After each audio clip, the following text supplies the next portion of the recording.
Hello there, and welcome to Midnight Historian, a quiet corner of the night where curiosity takes its time and wonder still feels at home. I'm glad you've wandered in. Tonight, we're not chasing the birth of the universe or the fate of the stars. No, tonight, we're turning our gaze downward, beneath our own feet. Because there's a question that's been whispering through science and imagination alike. A simple question, but not an easy one. What if we're not the first? Not the first thinkers, not the first builders, not the first to dream of flight or to map the skies. What if, long before pyramids or satellites, long before the stories we call history even began, there was another civilization here on Earth? Something human-like, but not quite human. Intelligent, creative, perhaps in ways we can't even comprehend. I'm not talking about lost continents or alien visitors. I mean something homegrown. A species that rose, built, flourished, and then vanished so completely that even the Earth itself forgot. It sounds like science fiction, doesn't it? But it's also a real scientific question. One quietly discussed in geology labs and cosmology conferences, the Silurian hypothesis, as some call it. If an advanced civilization had lived here millions of years ago, would we even know? Would any trace of them survive the slow grind of time, or would everything, every tool and city and word, be swallowed back into rock and soil, becoming part of the planet's memory itself? So as we begin this quiet descent through deep time and buried mysteries, take a moment to get comfortable. And before we begin, tell me in the comments where in the world you're listening from tonight, and what time it is right now where you are. Funny, isn't it? The topic is ancient civilizations, and yet here we are, separated by seconds and miles, quietly sharing this same little moment. No matter where or when you are, I'm glad you're here. If this kind of slow burn question is your kind of question, I'd be thankful if you tapped like or subscribed. It helps this sleepy little signal reach other curious minds. No pressure, of course, just an invitation, like the faint trail of footprints that might, if we look closely, lead somewhere unexpected. So, settle in, maybe lie back if you can, and let your thoughts slow down to the pace of plate tectonics. We're going to take a long look backward, not through human history, but through the crust and silence and heat of deep time itself. Because before we can ask whether someone came before us, we have to understand just how much time we're dealing with, and how good this planet is at wiping the slate clean. When we talk about ancient history, we usually mean a few thousand years. The pharaohs of Egypt, the builders of Stonehenge, the earliest known scripts etched into clay tablets. Even when we reach back to the dawn of human civilization, we're still only going back about 10 or 12,000 years. That's a blink in geological time.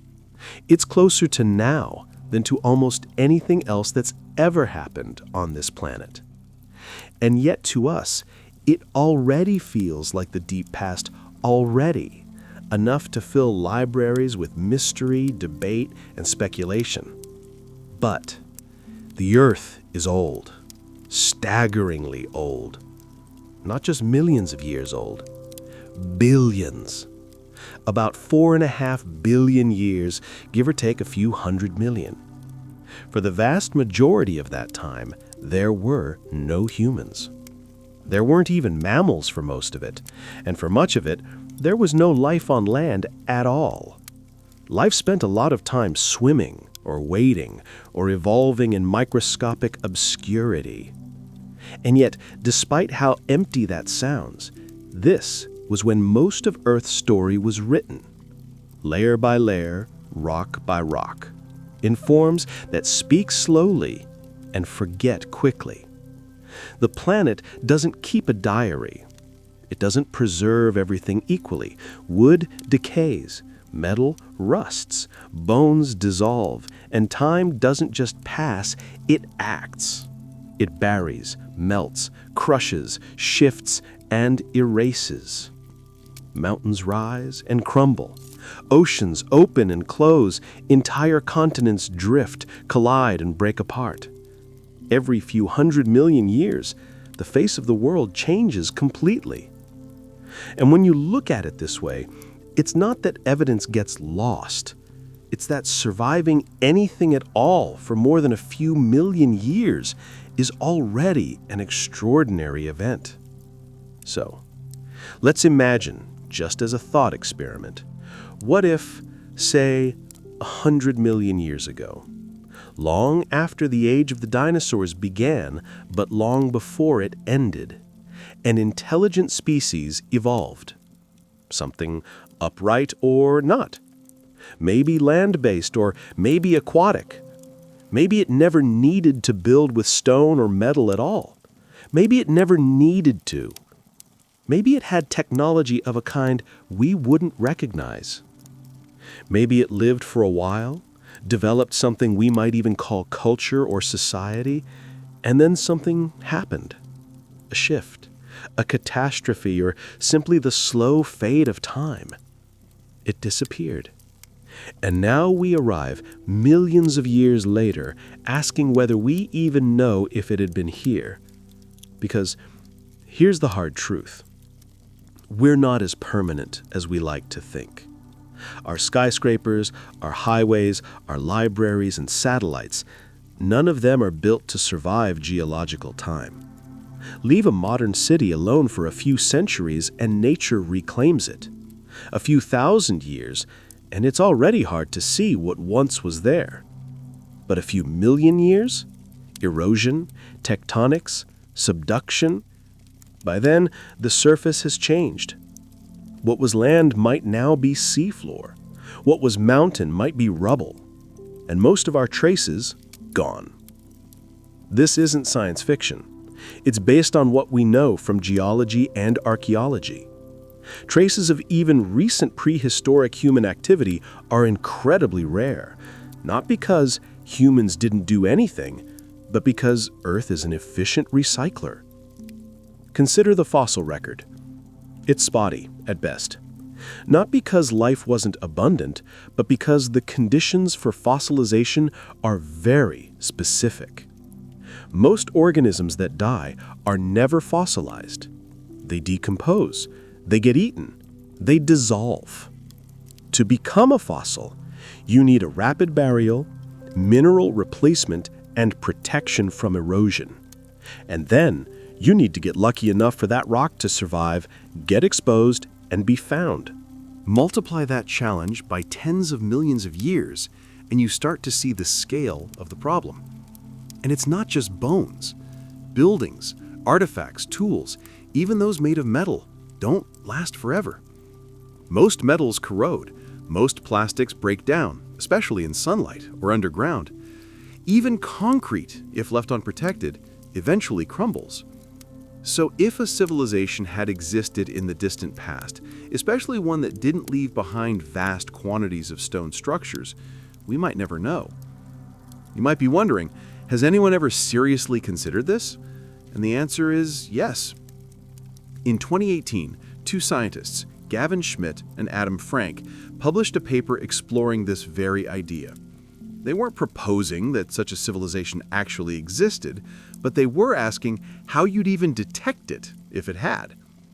They called it the Silurian hypothesis, named somewhat cheekily after a fictional race of intelligent reptiles from a British sci-fi show. The real question was more methodological. What kinds of traces would industrial civilization leave in the geologic record after millions of years? And could such traces already be there, misinterpreted as something else? They focused on markers, chemical signatures, anomalies, Things like carbon isotope ratios, unusual concentrations of rare elements, synthetic molecules that don't occur naturally. In other words, they were thinking like detectives who can't find a body, a weapon, or a witness, but are hoping the wallpaper might still tell a story. And in doing so, they raised an uncomfortable possibility. Maybe the absence of evidence isn't evidence of absence. Maybe it's just how things look when a planet resets the surface every few 100 million years. Because civilizations don't just vanish cleanly. They leave waste. Energy use, agriculture, mining, and manufacturing, all of these leave fingerprints. But fingerprints fade. And if a previous civilization had gone through its own industrial age or something equivalent, would we still see the effects in climate records, sediment cores, or the composition of ancient rocks? Maybe, maybe not. Even now, our own impact on the planet is being written into the geologic record. This is sometimes called the Anthropocene, the proposed name for a new geological epoch marked by human influence. Plastic in the oceans, concrete in the soil, nitrogen in the atmosphere, radioactive isotopes from nuclear tests. If future scientists, whoever or whatever they are, dig into our present, they might find these markers. The question is, how long would those last? And how visible would they be if millions of years passed before anyone looked? This isn't just idle speculation. Thinking this way helps scientists test the limits of their methods. It's about understanding not just what we find, but what we're likely to miss. The geologic record is full of gaps. Some periods are well preserved, others are almost entirely erased. Erosion can remove layers of sediment that took millions of years to build. Tectonic activity can fold, fault, and bury entire regions. And then there's the ocean, which covers more than 70% of the planet's surface and hides countless secrets beneath miles of water and sediment. Most of the Earth's surface is geologically young. That is, it's been resurfaced or altered within the last few 100 million years. Even the ocean floor gets recycled through a process called subduction. Old seafloor is pushed under continental plates and melted back into the mantle. That means if an ancient civilization had built anything near the coast or on an island, or worse, in a now submerged region, those traces might be long gone. And yet we're here now, building, recording, observing.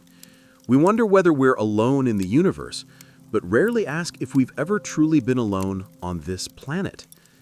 Maybe the past was quieter than we think, or maybe we've just lost the ability to hear it. We'll pick that up shortly. As we look more closely at what could survive, what couldn't, and whether we've already stumbled across traces without realizing it, there's more to this story. More layers, both literal and scientific, and we'll keep moving, gently, through them, one at a time. All right, let's slow down and ask something basic. Before we go looking for lost civilizations, we should probably decide what we're even looking for. What exactly is a civilization? And what would make one count, scientifically speaking? In everyday conversation, we tend to think of civilization as a kind of upgraded version of society. Cities, writing, governments, maybe a skyline. But that's a very narrow, very modern view. Even in human history, civilizations have looked wildly different. Some built vast cities with monuments and roads. Others left almost nothing behind but language and land use. And yet we'd still call them civilizations. In archaeology and anthropology, the definition gets a bit more careful.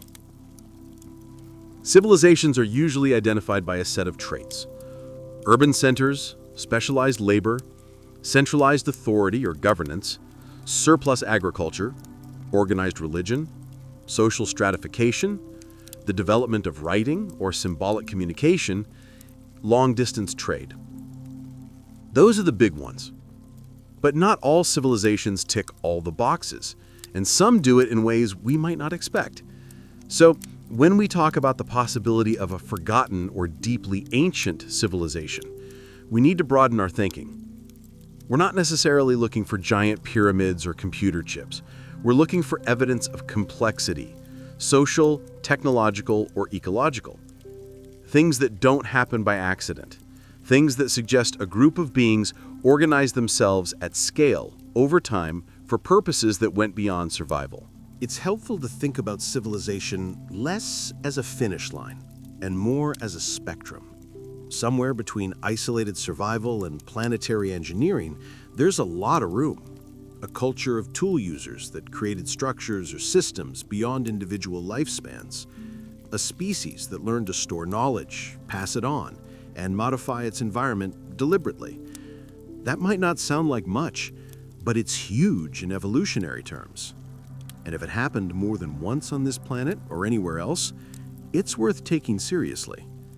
Let's look at an example closer to home. Take the ancient city of Çatalhöyük in modern-day Turkey. It's about 9,000 years old.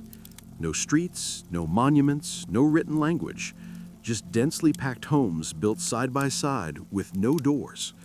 People entered through the roofs. Yet, it's considered one of the earliest known urban settlements, because what matters isn't the skyline, it's the pattern. Coordinated building, long-term settlement, shared rituals, food production, burial, customs. Even without grand architecture, it's a sign of collective behavior over generations. Go back further, and the clues get even more subtle. The earliest evidence of symbolic thinking in humans comes from tools, pigments, carvings, things that imply planning, memory, perhaps even belief. Not technology in the modern sense, but still technological in its own context. Evidence that minds were working in abstract ways.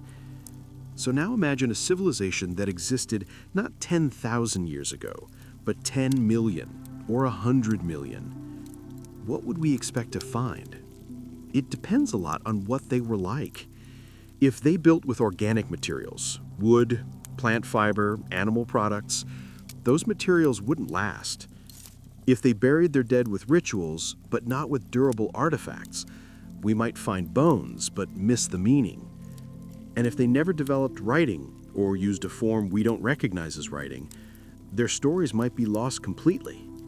Worse still, if they didn't live on land or spent most of their lives in environments that don't preserve fossils well, our chances of detecting them shrink even further.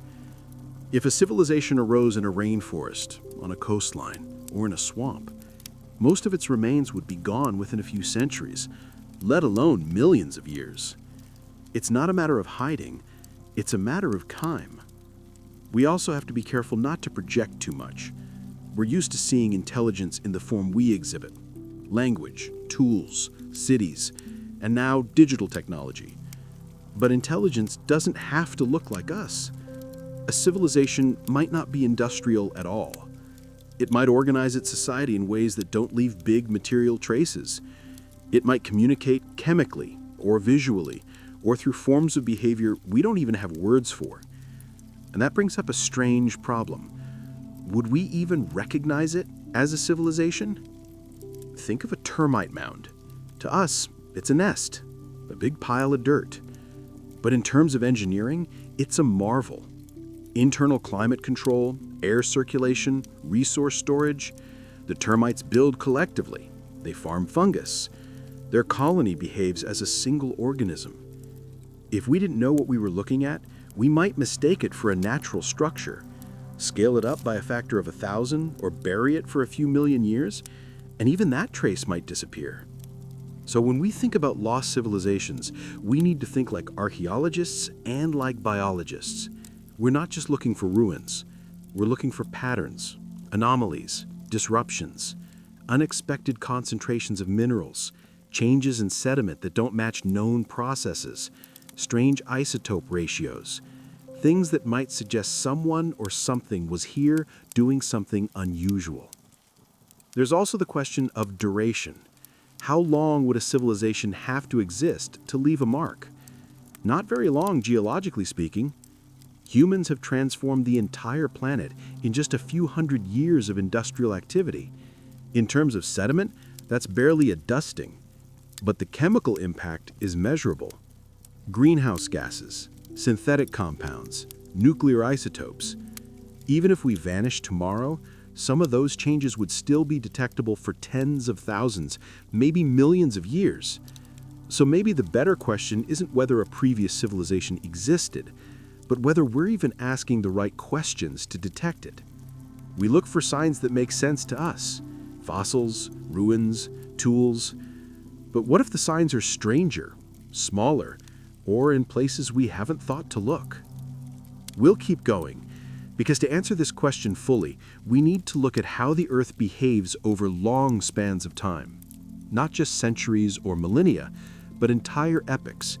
And that means looking at the forces that erase. What stays, what fades, and why. If you want to hide something forever, you don't need to bury it deep or burn it up. You just need to leave it on the surface of the Earth and wait.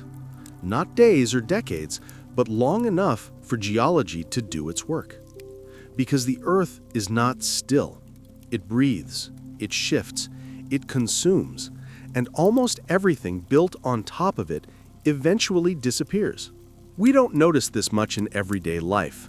We tend to think of landscapes as permanent. Mountains seem eternal. Rivers always seem to be in the same place.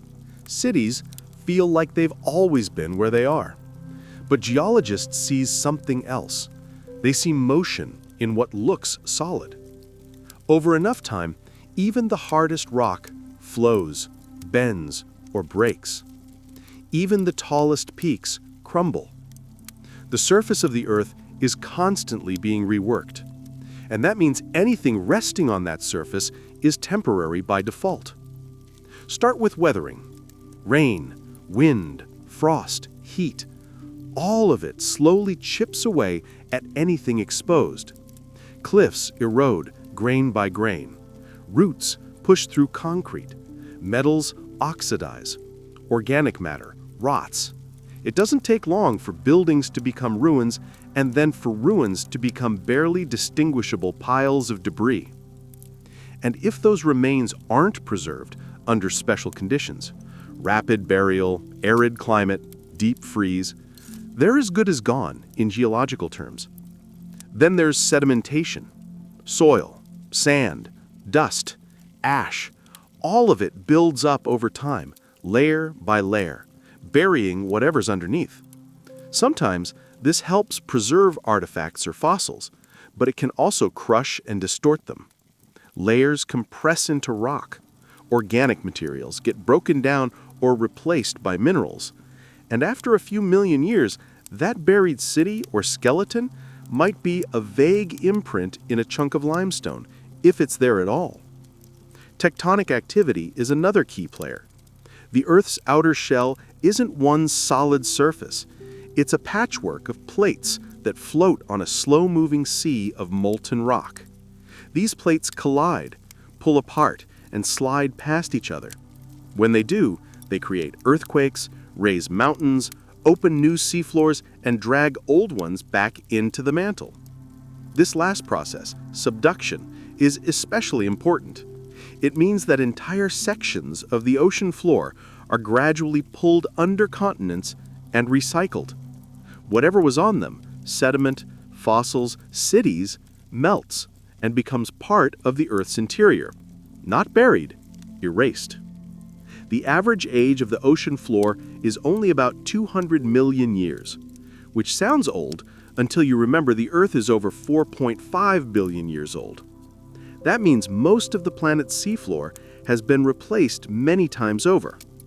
If an ancient civilization had lived near the coasts or on islands, there's a real chance their traces would now be at the bottom of a tectonic plate, turning slowly into magma.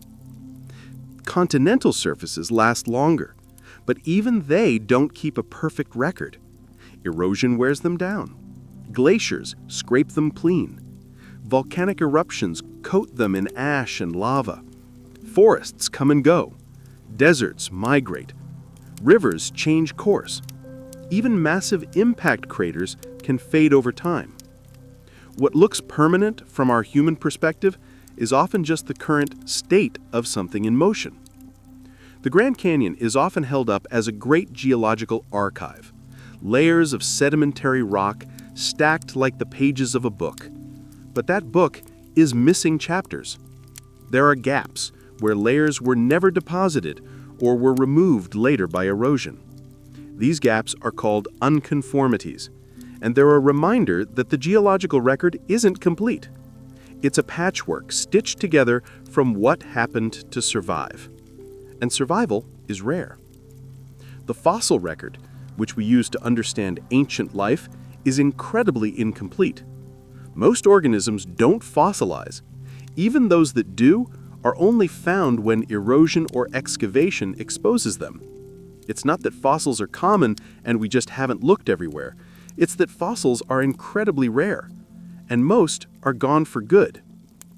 If that's true for bones, literal pieces of living organisms, it's even more true for cultural artifacts, tools, buildings, inscriptions, technology.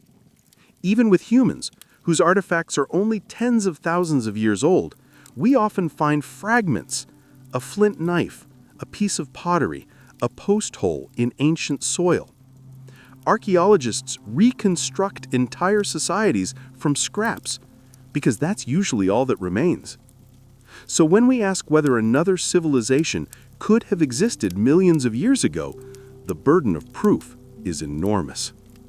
It's not just that we haven't found their ruins. It's that the odds of anything surviving that long are already vanishingly small. And even if something did survive, it would have to be in a place that hasn't been subducted, eroded, buried too deeply, or completely changed. Consider how we look for impact craters. Large asteroid impacts leave scars, craters hundreds of kilometers across. But some of these craters are hard to see, because over time, they're eroded, buried, or deformed. Some we only detect through gravity anomalies or subtle changes in rock composition. Now, imagine trying to find something smaller than a crater, a city, a factory, a carved monument. Unless it was preserved in a perfect geological niche, it would be extremely difficult to detect. And preservation alone isn't enough. Someone has to be looking in the right place at the right time with the right tools and the right questions. Most paleontological digs aren't looking for signs of intelligence. They're looking for species, bones, ecosystems. They examine sediment layers for traces of life and extinction events, not for signs of roads or buildings. And if an object doesn't look artificial, if it isn't shaped like a tool or clearly manufactured, it might not be recognized for what it is. Even when we do find something unusual, the first assumption isn't civilization, it's natural process. And that's a reasonable bias. Nature is capable of producing very complex structured patterns, crystals, geodes, erosion features, mineral veins. Without context, it's hard to tell what's natural and what's artificial. A perfect sphere might be a decorative object, or it might be a concretion. Without surrounding evidence, it's just a curiosity. This is part of why the Silurian hypothesis focuses on indirect evidence. Rather than looking for buildings or tools, it asks whether an earlier civilization might have altered the Earth's chemistry or climate in a detectable way. In other words, not what they built, but what impact they had. Even that's hard to trace because natural events can produce similar changes.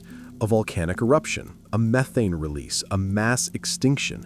All of these leave chemical fingerprints that can look similar to industrial activity. So the challenge isn't just finding evidence, it's interpreting it. And that requires humility, not because the idea is likely, but because ruling it out completely requires more certainty than the planet tends to allow. We think of history as a straight line, with a clear beginning and a clear end. But the geological record doesn't care about lines. It cares about pressure, heat, erosion, and deposition. It rewrites itself constantly. And that means most of what happened on Earth, most of what was ever built, spoken, thought, or dreamed, is gone. Not hidden, just undone. We're not done, though. If the Earth is good at erasing, then we need to understand what resists that eraser, what can last not just for centuries, but for millions of years. So next, we'll look at the kinds of evidence that might endure and how we could recognize them. Not fossils, not buildings, but something subtler, something more chemical than architectural, more stubborn than stone. When people hear the word fossil, they often picture a perfectly preserved dinosaur skeleton laid out in a museum, bones arranged just so, like the creature laid down and simply became stone. But real fossils rarely look like that. They're fragmented, partial, compressed. They take luck, very specific environmental conditions, and time. Even under the best circumstances, fossilization is an exception, not the rule. And the story it tells is often incomplete, selective, and quiet on many important details. The fossil record is one of the best tools we have for understanding ancient life, but it doesn't give us a full picture. It's like trying to reconstruct an entire movie from just a few still frames, some torn film, and a few scattered subtitles. For every species we've identified in the fossil record, there are likely dozens or hundreds that have left no trace at all. Some never fossilized. Some did, but the remains were destroyed. Others still lie buried in places we haven't explored. So when we talk about ancient civilizations, especially hypothetical ones, it's important to keep in mind that we're already working with a record full of blind spots. Fossilization depends on a combination of factors: how and where an organism dies, what kind of sediment it's buried in, how fast that sediment accumulates, whether scavengers get to the body, whether the site is geologically stable, and whether erosion or tectonic activity later exposes the fossil without destroying it. That's a lot of conditions. The odds are stacked against preservation from the start. And for most of Earth's history, the places where life thrived, coasts, floodplains, forests, weren't great for fossilization. They were too active, too wet, too exposed. Now, imagine trying to preserve not just bones, but artifacts, tools, structures, infrastructure. Things that don't even begin with the durability of bone or shell. The odds drop even further. Even stone tools, which are relatively resilient, can be hard to date and identify if they're out of context. A chipped rock might be a tool, or it might just be a chipped rock. Without patterns of use or associated artifacts, it's difficult to say, and most technological material doesn't survive the way bone does. Metal corrodes, coffin decomposes, plastic breaks down unless it's buried in an oxygen-free environment. This means that even for our own ancestors, the record is incomplete. Take Homo erectus, a species that existed for nearly 2 million years. We have tools, bones, and some evidence of fire use, but much of what they did is unknown. They traveled widely, adapted to different climates, and likely had forms of communication. But we don't know what they believed, how they organized themselves, or what they dreamed. Not because they didn't leave signs, but because those signs didn't survive. When we dig into the fossil record, we're digging into the survivors, the lucky ones, the ones whose remains happen to fall in the right spot, under the right sediment, away from too much pressure or heat. That's why periods of mass extinction leave such distinct layers. There's often a sudden die-off, a lot of material getting buried quickly, and less time for decay to erase the evidence. The layers where we find the most fossils are often moments of crisis, not moments of civilization. So, if we were looking for evidence of a past intelligent species, we might only find them if they lived near one of these rare fossil-friendly zones, and then were caught in a preservation-friendly disaster. It's a narrow window, and that's assuming they left bodies at all. Intelligent life, especially if it developed advanced technology, might have disposed of its dead in ways that don't promote fossilization.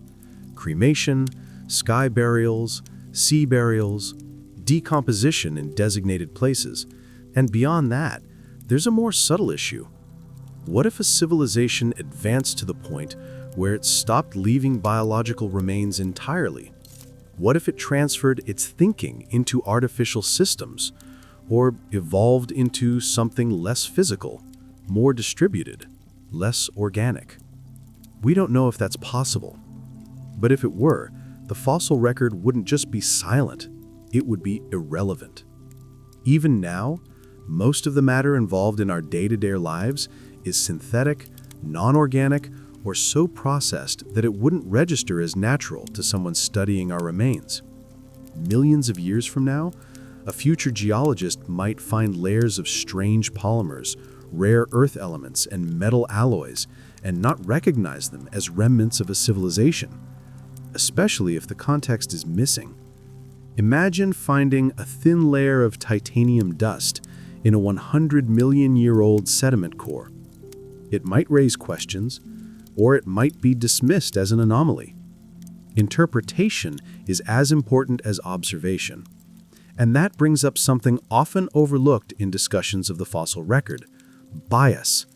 Not just in what gets preserved, but in how we analyze it. We see what we expect to see. And the idea that a civilization might have come and gone millions of years ago doesn't fit comfortably into most scientific frameworks. So unless the evidence is overwhelming, it's likely to be classified as natural variation or an unexplained anomaly. Not because of negligence, but because that's how science works. It prefers the simplest explanation that fits the evidence. And civilizations, especially ancient vanished ones, are not simple explanations. This is why the fossil record doesn't tell us everything. It tells us what the planet allowed to be preserved. It tells us what we happen to find. It tells us what we're able and willing to interpret. But it doesn't tell us the full story of life on Earth, and it certainly doesn't tell us everything about intelligence. Still, we have other tools, not just bones and artifacts, but signals. Signs in the soil, in the atmosphere, in the chemistry of rocks. Traces left not by bodies, but by processes. And that's where we'll go next, into the kinds of evidence that don't rely on fossilization, that aren't about bones at all, but about what happens when something starts to change the planet it lives on, when intelligence leaves a fingerprint, not through tools or cities, but through chemistry. In 2018, a pair of scientists named Gavin Schmidt and Adam Frank posed a question that managed to be both wildly speculative and scientifically grounded. They asked, if an industrial civilization had existed millions of years before humans, would we be able to detect it in the geologic record? They weren't arguing that such a civilization did exist. Instead, they were exploring how science would even begin to look for one.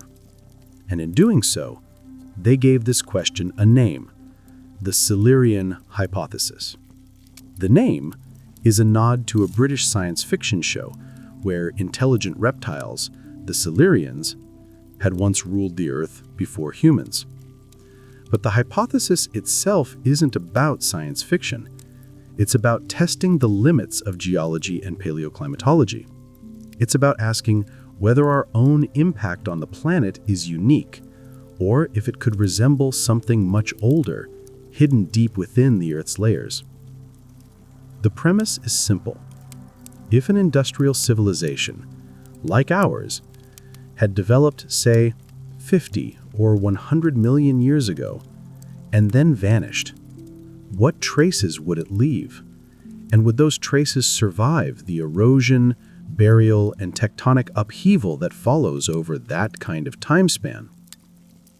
The scientists began with what we already know, that our own civilization is leaving geological fingerprints. We're changing the composition of the atmosphere. We're altering the chemistry of the oceans. We're depositing synthetic materials like plastics, pesticides, and industrial byproducts into soils and sediments. These are long-lived global changes that are being recorded in the Earth's layers right now. So the question becomes, what kinds of changes are the most durable? And would they look any different if they were created by an earlier civilization rather than by us? The paper breaks it down into a few major categories of evidence.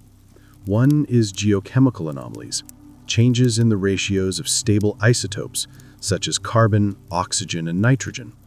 For instance, burning fossil fuels changes the balance of carbon isotopes in the atmosphere. This shift gets preserved in sediment layers and ice cores. If something similar happened in the distant past, it might suggest an industrial process, even if the civilization itself is long gone. Another category is synthetic materials. Our modern world produces plastics and chemicals that don't occur naturally. Many of these compounds degrade slowly and could, in theory, survive for millions of years in some form. Tiny particles of plastic, called microplastics, are already turning up in sediments, oceans, and even the air. If we find ancient layers with similar non-natural polymers, we'd have to consider where they came from. There's also the question of fossil fuel use. Industrial civilizations require energy. If a previous one burned carbon-based fuels, that would release not just CO2, but also leave behind coal ash, fly ash, and other distinct byproducts. These could accumulate in layers and might be detectable, just like we can detect layers of volcanic ash from ancient eruptions. Then there are mass extinctions. Human activity has already accelerated extinction rates across many species. This kind of biological signature, a sharp drop in biodiversity, especially of large animals, can leave a visible mark in the fossil record. If something similar happened in the past without an obvious natural cause, like an asteroid or a volcanic eruption, it might hint at an industrial agent. But here's where things get tricky. Many of these same markers could also be caused by natural processes. For example, the Paleocene-Eocene thermal maximum, about 56 million years ago, saw a rapid rise in global temperatures, ocean acidification, and a major disruption in the carbon cycle. It left behind some of the same geochemical fingerprints we're producing now. Yet, as far as we know, no civilization was involved. So how do you tell the difference between a natural event and one caused by intelligence? That's the hardest part. The Silurian hypothesis doesn't claim that we've found proof of a past civilization. It asks whether we'd even recognize that proof if it existed. And more importantly, it asks us to think about what traces we ourselves are leaving and how long they'll last. Because even our most enduring markers, plastics, nuclear isotopes, industrial byproducts, aren't guaranteed to survive for tens of millions of years. They might degrade, be buried too deeply, or get erased by subduction and resurfacing. Even if some survive, they might be scattered and hard to interpret without a broader context. This forces a shift in thinking. Instead of looking for traditional ruins, buildings, tools, roads, we need to think like planetary archaeologists. We need to look for subtle indirect clues, chemical shifts, anomalies in sediment layers, disruptions in ecological patterns. And we need to be open to the idea that some of the weird features we already see in the geological record might have alternative explanations. This isn't a call for conspiracy or fringe theory. It's a framework for asking better questions, for treating the possibility of pre-human civilizations as a scientific hypothesis, not a myth or a legend. And like any scientific hypothesis, it can be tested, challenged, refined, or ruled out based on evidence. It also makes us confront a deeper point.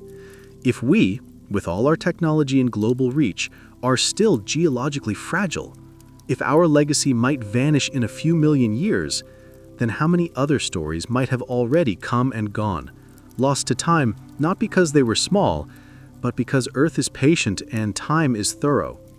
The Silurian hypothesis doesn't tell us that someone came before. It just tells us that if someone did, their traces would be hard to find. And it gives us a starting point to think about what to look for, how to interpret it, and what it would mean, not just for science, but for how we see ourselves in the story of this planet. And so we move forward. If such traces do exist, they won't come to us as statues or scripts. They'll be found in rocks, in chemistry, in thin layers of strange compounds. And the real question becomes, have we already found any of them without realizing what they were? If tomorrow every human being vanished, no warning, no war, no apocalyptic flare, just gone, what would the world look like a year from now? 100 years? 1,000,000? It's a grim but oddly useful thought experiment, one that helps us understand what kind of trace a civilization like ours really leaves behind, and more importantly, how long any of it might stick around. In the first few days, not much would change. Cities would still be lit, Cars would remain where they last parked, planes grounded on runways. But very quickly, without human oversight, the systems that support our world would begin to fail. Power plants would shut down, water systems would lose pressure, buildings would start to decay. Not because of some catastrophic event, but because nothing is built to run indefinitely without maintenance. After just a few years, nature would start reclaiming our cities. Plants would grow through cracks in pavement, roots would lift sidewalks, seeds blown in by the wind would take hold in abandoned gardens and rooftops. Animals would return, not just rodents and birds, but deer, coyotes, and eventually larger predators in some places. Without us, the line between wild and built would begin to blur quickly. In places like New York or Shanghai, subways would flood within days once the pumps fail. Steel structures would rust, glass would shatter. Within decades, many buildings would collapse under their own weight, especially in wetter climates.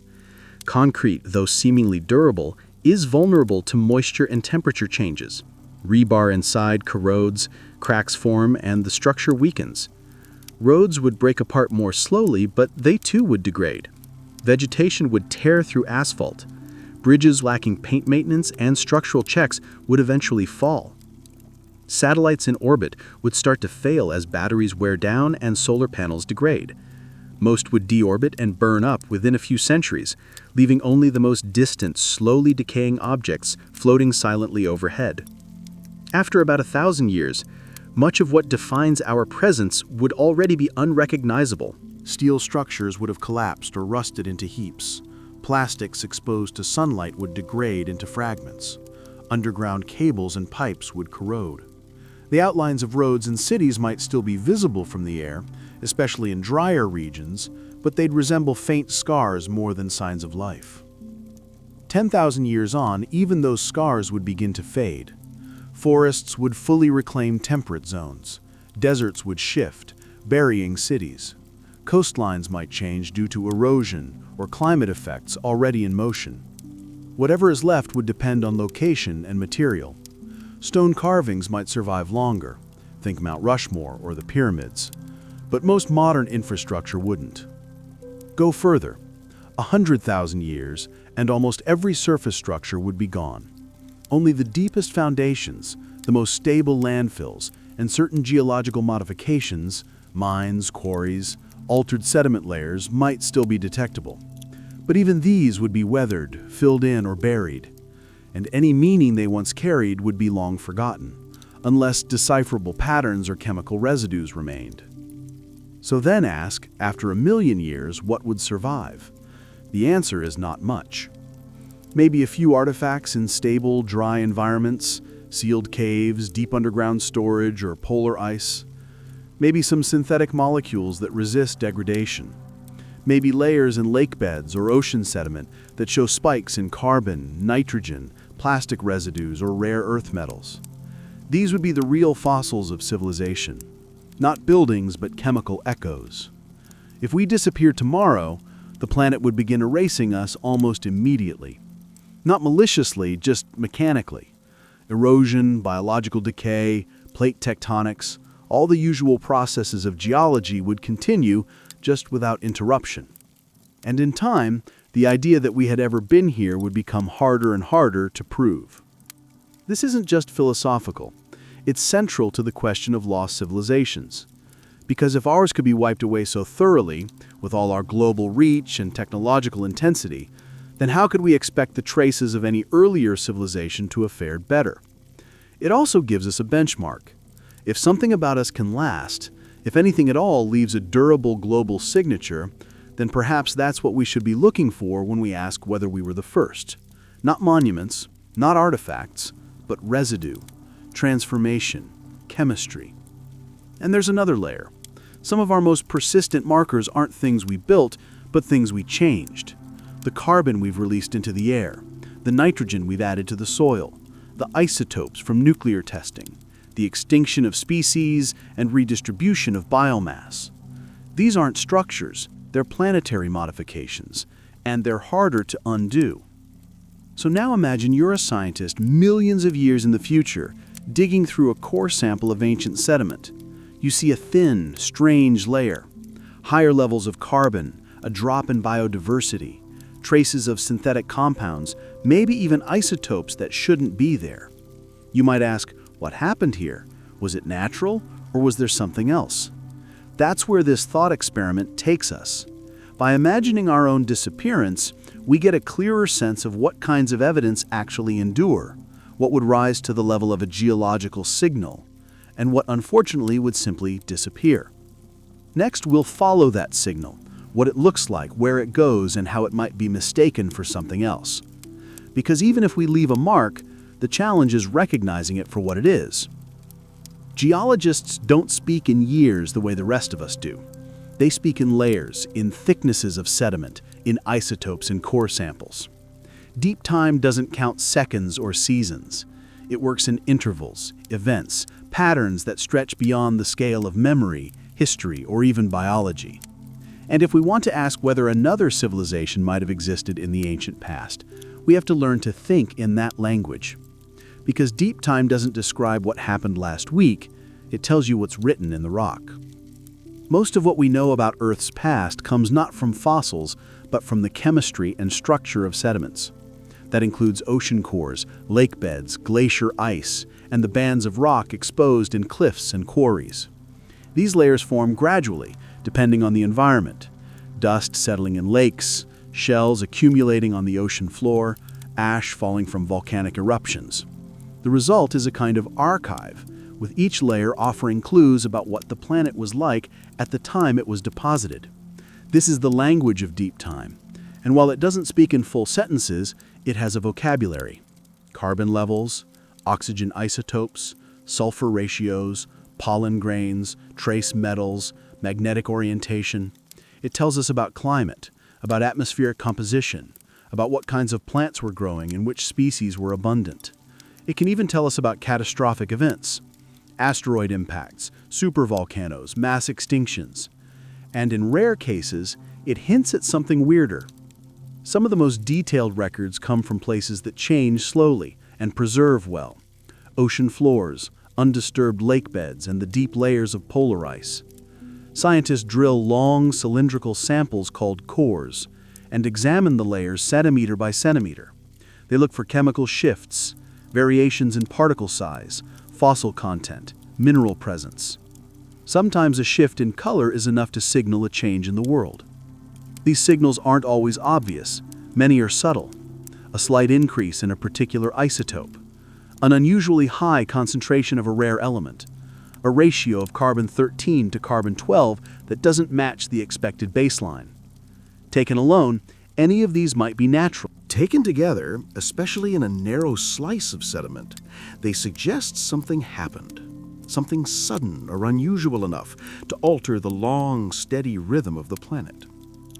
The Anthropocene, for example, the proposed geologic epoch marking human influence, is already leaving a fingerprint. Future geologists, if they look, will likely see a spike in carbon dioxide levels, a drop in biodiversity, traces of synthetic chemicals, and fallout from nuclear testing. This thin line in the Earth's crust will stand out against the background rhythm of prior ages. It's not a full story, but it's a disturbance, a marker. And that's exactly the kind of thing scientists today are trained to notice. So if an earlier civilization had changed its environment in similar ways, even without leaving fossils or ruins, we might expect to find comparable signals. But interpreting them is another matter. Because for every spike in carbon or trace of a rare metal, there are natural explanations too. Volcanoes can release carbon. Asteroid impacts can scatter iridium. Microbial blooms can leave odd chemical residues. The planet has its own vocabulary of disaster. And it's easy to misread the source of an anomaly if you assume all causes must be natural. This is why context matters. It's not enough to find a chemical signature. It needs to line up with other evidence. A temperature rise that coincides with mass extinction. A strange compound appearing globally, not just locally. A sudden jump in heavy metals alongside fossil fuel indicators. Only by assembling these pieces can we begin to suspect something more than chance or catastrophe. And even then, we're guessing. The deeper into time we look, the fewer tools we have for certainty. Many of the most dramatic geologic events occurred hundreds of millions of years ago. Whatever clues they left behind have been stretched, folded, buried, and exposed more than once. Rock is durable, but it's also changeable. Signals get scrambled, layers disappear, nothing stays clean. Still, some signals are stubborn. There are isotopes that decay so slowly they act as time markers for millions of years. There are shifts in magnetic orientation that match known cycles in the Earth's magnetic field, giving us a kind of planetary calendar. There are minerals that form only under specific conditions, certain temperatures, pressures, or chemical environments. These are the phrases, the punctuation marks in deep time's language.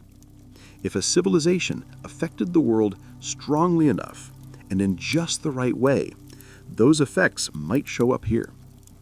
But the tricky part is recognizing them. Even now, scientists occasionally find unexplained anomalies, spikes or shifts that don't match known events. Most are eventually attributed to natural causes. Some remain unexplained, sitting quietly in the literature, neither dismissed nor pursued, not because they're unimportant, but because without more context, there's not much else to do. Science needs patterns, not just points. And that's where the traces of an ancient civilization might sit, hidden in plain sight, misfiled as a natural event. If the signature was brief or faint or localized, it might not raise alarms. Or it might be attributed to something like a volcanic burst, or a methane release, or a sudden climate fluctuation caused by orbital changes. All of these are known phenomena. All have occurred many times. To say something intelligent did this is a bold claim, one that requires not just unusual data, but a framework to explain why intelligence is the most likely source. Without that, even a correct hypothesis would likely be ignored. That's not a flaw in science. It's part of how science protects itself from wishful thinking. But it does mean that some possibilities, however intriguing, remain unexplored. So the language of deep time is real. It's there in the rock, in the chemistry, in the slow rhythm of sediment and isotope. It tells us what changed, roughly when, and often how, but not always why. That part requires interpretation, inference, sometimes imagination. And it's in that interpretive space that the question of lost civilizations continues to sit. Unproven, unprovable perhaps, but not impossible. Next, we'll explore what signs might still exist, those stubborn pieces of the puzzle that refuse to fade. Not the grand structures or stories, but the leftovers, the scraps, the accidental fossils of intelligence, if any exist at all. Because if something came before us, the odds are it didn't intend to leave a monument. It simply lived, and in doing so, may have changed the planet in ways it couldn't have known would one day become questions. Some things vanish quickly. Paper, cloth, wood. Others hang around a little longer. Glass, metal, concrete.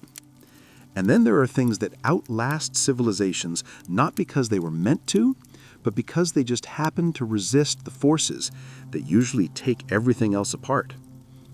When we talk about the potential traces of an ancient unknown civilization, we have to think in those terms. Not what was built, but what lasts. And it turns out the list is short. One of the most persistent markers a civilization can leave isn't architecture or technology. It's chemistry. When we mine metals, synthesize compounds, burn fuels, or alter the composition of the atmosphere, we're changing the planet in ways that can be written into sediments and soils. Those changes are often microscopic, but they're widespread. And when they occur fast or globally, they leave sharp signatures. Future scientists might not know exactly what happened, but they'll know something did.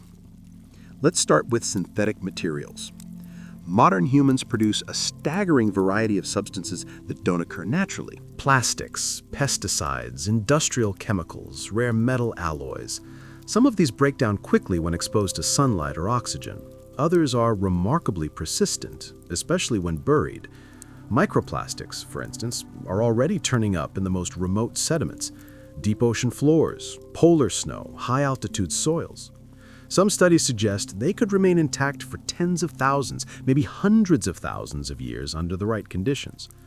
But even plastic has its limits. Left near the surface, it degrades. In oxygen-free environments, it might last longer, but it becomes harder to detect. And plastics alone don't prove intelligence. A layer of strange polymers might raise questions, but without context, without evidence of deliberate production, it might just look like an odd natural deposit, especially if everything else has disappeared. Then there's metal. We tend to think of metal as durable, and it is, but only under the right circumstances. Most metals corrode over time. Iron rusts, copper oxidizes. Even stainless steel, which resists corrosion, doesn't hold up forever. Metal artifacts might last a few thousand years if left untouched in a dry environment, but millions of years? Unlikely. Unless they were sealed in a highly stable environment, say inside a mountain or deep underground, there's not much chance they'd survive intact. And even then, they'd be hard to distinguish from natural ore unless shaped or patterned in very obvious ways. Radioactive isotopes are a little different. Some are synthetic, created only through nuclear reactions. These include isotopes like plutonium-244 or certain transuranic elements that don't occur naturally in significant quantities. If found in the geological record outside of known nuclear events, they might suggest technological activity. But most have half-lives short enough that they decay to background levels over millions of years. Still, some isotopes, like technetium-99 or iodine-129, persist long enough that traces could remain under the right conditions. Fossil fuel combustion is another possible signal. Burning coal or oil releases carbon dioxide with a distinct isotopic signature, specifically a lower ratio of carbon-13 to carbon-12. If this kind of shift appeared suddenly and globally in ancient sediments, it might suggest large-scale combustion. But again, there are natural processes that can cause similar patterns, including volcanic activity and methane releases.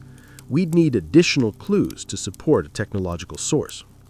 Another possibility is unusual concentrations of certain metals, like lead, cadmium, or rare earth elements, often used in electronics and manufacturing.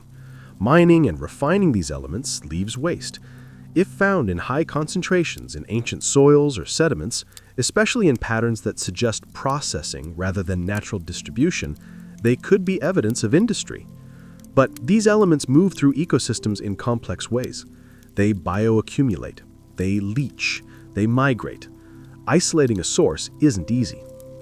What about physical structures? Deep, massive earthworks, things like quarries, tunnels, or underground facilities, might survive longer than surface buildings, especially if they altered the local geology. But identifying those after tens of millions of years would be difficult, especially if tectonic forces have shifted or buried the region. Erosion, collapse, and sedimentation can erase even large features. And without clear artificial geometry, it's hard to distinguish a mine cavern from a natural cave. Concrete is surprisingly durable, and some forms can actually strengthen over time due to mineralization. Ancient Roman concrete, for example, has survived for over 2,000 years, often in marine environments. Modern formulations might last longer, but again, exposure matters. Moisture, temperature shifts, and biological growth all take their toll. And in deep time, even concrete can become unrecognizable, just another odd formation in the rock. Ceramics and glass are better. They're chemically stable, and shards of ancient pottery are often among the most persistent human artifacts. Under the right conditions, ceramic fragments could last for millions of years, especially if they were buried and not exposed to cycles of freezing and thawing. But fragments alone tell little. They'd have to be shaped, patterned, or present in large, unlikely concentrations to suggest artificial origin. Then there's indirect signals, changes to ecosystems, food webs, or soil chemistry. Modern agriculture transforms landscapes. It compacts soil, depletes nutrients, alters erosion patterns. Irrigation changes water chemistry. Fertilizers leave chemical residues. Deforestation and monoculture reduce biodiversity. Even after abandonment, these effects persist. And while nature reclaims the land, the scars might remain in soil profiles for thousands, maybe tens of thousands of years, not enough for deep time, but more than most human-made objects. All of this means that if a past civilization existed, the most durable signs would likely be subtle. Not monuments, but patterns. Not artifacts, but anomalies. Something in the sediment that doesn't belong. A disruption in the slow rhythm of natural cycles. And those signs would have to be found, identified, and interpreted correctly. No small task when working with rocks that are already older than most species. Meanwhile, the signs that don't last are all around us now. Books, photos, art, music, the content of our lives. They're the first to go. Paper burns, hard drives degrade, digital signals vanish when the power goes out. Cultural knowledge, the stories, symbols, meanings, disappears even faster than buildings. Within a few generations, even among survivors, languages can die out, beliefs can fade, and once central truths can become mysteries. So we come back to the question, what lasts? Not much, but maybe just enough. Enough to leave a trace, if not a story. Enough to make someone, someday, stop and wonder, not about who we were exactly, but whether someone once was, and whether the Earth, despite everything it's erased, kept a few stubborn signals hidden in its slow, silent archive. Next, we'll look at how some of these signs might behave in one of the most dynamic environments on Earth, the ocean. Because if civilization ever touched the seafloor, the ocean didn't just cover it, it may have taken it apart molecule by molecule. The ocean doesn't preserve secrets. It breaks them down. It scatters them, buries them, scrapes them away. To a civilization living near or interacting heavily with the sea, this might not have seemed like a threat. After all, water sustains life. It connects continents. It provides food, transportation, inspiration. But when it comes to preservation, especially over millions of years, the ocean is a relentless editor, erasing nearly everything it touches. And for a civilization that left its mark below sea level, the odds of us finding that mark today are almost non-existent. Still, it's worth asking, if a technological civilization had once existed and interacted with the ocean in any meaningful way, what kind of trace would it leave? And would that trace pass the test of deep time? Start with the basics. Today, most major cities are built near coastlines. It's practical, access to trade, resources, and milder climates. But it also makes them vulnerable. Coastlines shift, storms erode, sea levels rise and fall, and in geological terms, the oceans move dramatically. Over the last 20,000 years alone, sea levels have risen over 100 meters, flooding entire continental shelves. During past ice ages, vast areas of what now underwater were dry land. Rivers ran through them. People lived on them. Now those regions are submerged beneath layers of sediment and salt water, difficult to access and almost impossible to study comprehensively. This makes the search for any ancient civilization that lived along ancient coastlines inherently difficult. Not because it's implausible that such a civilization might have lived there, but because those are precisely the regions that have been erased, buried, or made inaccessible. Underwater archaeology is challenging at the best of times. Doing it on underwater continental shelves, buried beneath layers of post-glacial sediment, is something else entirely. Let's say some past civilization developed maritime technology.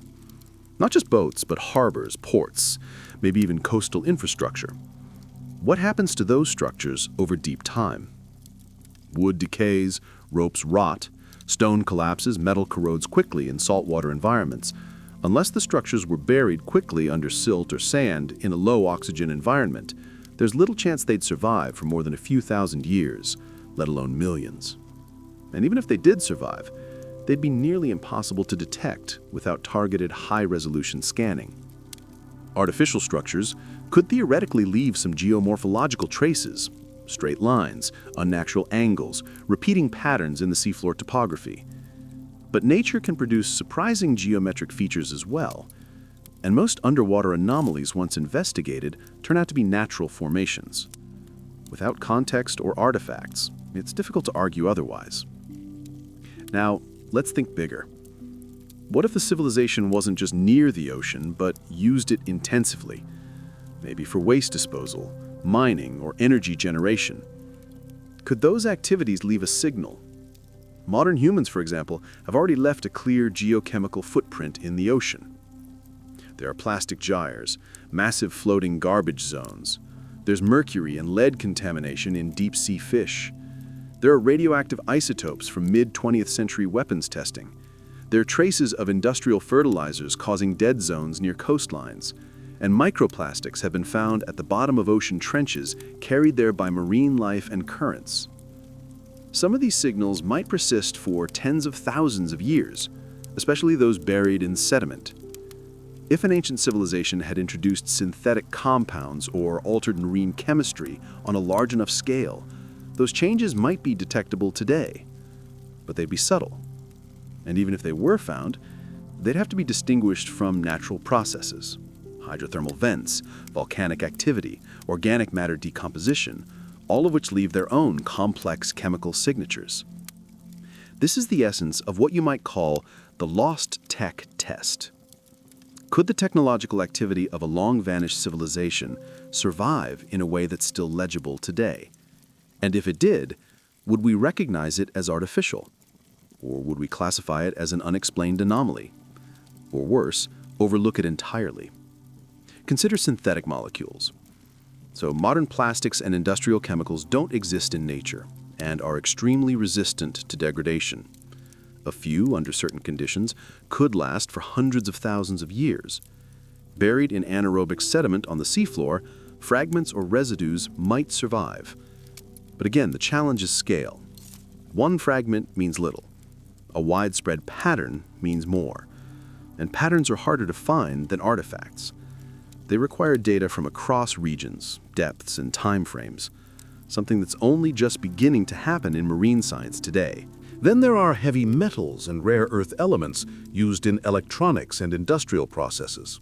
These elements are mined, concentrated, and often discarded. In theory, unusually high concentrations in sediment layers could point to processing or pollution. But many of these elements occur naturally in volcanic and hydrothermal systems, and distinguishing artificial from natural enrichment isn't always clear-cut. You'd need ratios, context, and a very precise understanding of what the natural background levels were at the time. Even underwater mining leaves ambiguous traces. Modern deep-sea mining has already been proposed for extracting manganese nodules and other valuable resources. If something similar happened in the distant past, the only clues might be altered sediment composition, disturbed layering, or the absence of expected minerals. But how do you detect an absence? And how do you prove it was caused by technology? Energy use is another angle. Any civilization reaching a certain level of complexity is likely to consume significant energy. That leaves waste, heat, emissions, and byproducts. In humans, this includes carbon dioxide, industrial gases, and thermal pollution. In the ocean, it includes increased water temperatures near industrial zones, altered currents, and chemical runoff. If a past civilization used energy sources that produced durable byproducts, radioactive materials, synthetic chemicals, some of those might be detectable in ancient sediments. But again, only if they were widespread or concentrated enough to stand out.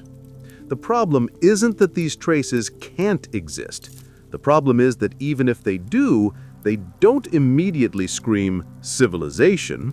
They look like chemistry, like anomalies, like odd blips in a data set full of natural variation. And unless they're accompanied by something more obvious, geometry, repetition, tools, or clear signs of construction, they remain unexplained. Just more noise in the long, slow signal of the planet. So the lost tech test is a real challenge. It's not about whether technology existed, It's about whether the right combination of materials, processes, and environments could allow even a sliver of that technology to be found after tens or hundreds of millions of years, and whether anyone would know what they were looking at if they did. Next, we'll turn to the surface again, not to look for what's gone, but to listen for what remains. Because while the ocean wipes things clean, some places hold on to stories for much longer. And sometimes those stories show up in the most unexpected forms, not in metal or stone, but in memory, in tales passed down, and in echoes too strange to ignore. When people talk about cities lost to the sea, the first names that come up are usually Atlantis or Lemura, myths passed down, half-remembered, often repurposed by fiction and fantasy. But the real ocean has been swallowing real cities for a very long time, and not one of them left behind anything close to a monument under the waves. The sea doesn't preserve, it dismantles. It works slowly, but it doesn't stop. And when a city falls into it, what remains after a few thousand years, let alone a few million, isn't stone columns or mosaic floors. It's silence. Coastal regions have always drawn civilizations. Fertile land, easy access to trade, predictable weather patterns, these are the conditions under which complexity tends to form. And yet, by building on the coast, you're also building on a fault line between stability and motion. Coastlines aren't fixed. They migrate with tides, storms, earthquakes, and the long, slow breathing of glacial cycles. Sea levels rise and fall. Land lifts and sinks. What is now dry land might have been seabed 50,000 years ago, and what is seabed today might have been a settlement before the ocean came for it. Take Dwarka, a site off the coast of India, often cited as one of the oldest underwater urban ruins ever found. Some structures there appear to be man-made, but the exact nature of the site remains debated. Erosion, biological growth, and sedimentation have altered the materials. Other examples include Pavlopi Petri off the coast of Greece, or parts of the Doggerland region in the North Sea, once inhabited, now submerged. In each case, traces are faint, fragmentary, difficult to interpret. They're found because they're close, shallow, and recent. Go further back in time, and the ocean doesn't just vary, it erases.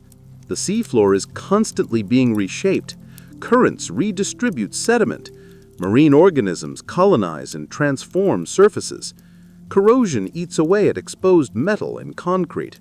And most importantly, new layers are always being added.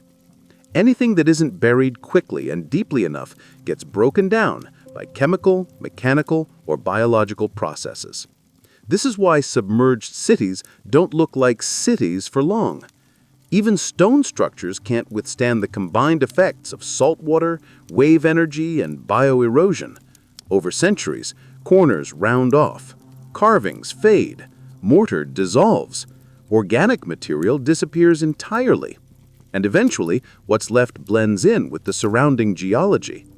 A tumbled wall might become an underwater ridge. A collapsed building might be mistaken for a natural rockfall. And that's for cities that have only been underwater for a few thousand years. Imagine one that's been gone for 10 million, even if it had once stood with towers and streets and architecture far beyond ours. The ocean would not have kept it in a recognizable state. It would have chewed it down, turned it over, and scattered the pieces until they were indistinguishable from seabed rubble. There's also the issue of accessibility. Most of the ocean floor is still unexplored. We've mapped the moon in more detail than we've mapped the deep sea. And even when we do survey it, resolution is often low. It's enough to find seamounts and trenches, but not enough to pick out small features, especially if those features are buried or degraded. Sonar, submersibles, and core sampling help, but they're slow, expensive, and limited in scope. If something's there, it has to be obvious or we have to already know where to look. Otherwise, it stays hidden. Some researchers have tried to approach this problem by studying sediment cores from ocean basins. These cores act like time capsules, preserving the chemical makeup of seawater, dust, and organic matter going back tens of millions of years. They can tell us about temperature, salinity, productivity, and major disturbances, volcanic eruptions, asteroid impacts, and even abrupt climate events. And sometimes they contain strange signatures. A sudden spike in carbon, a layer rich in metals or rare isotopes. But none of these so far have been linked to civilization, at least not conclusively. That doesn't mean the signals aren't there. It means we may not yet have the tools or the frame of mind to interpret them that way. If an ancient civilization built coastal infrastructure, if it produced waste that entered the oceans, if it altered marine ecosystems on a wide scale, some trace of that might exist in the chemical record. But those changes would have to be significant, global, and rapid to be distinguishable from natural processes. And even then, the story would be hard to piece together.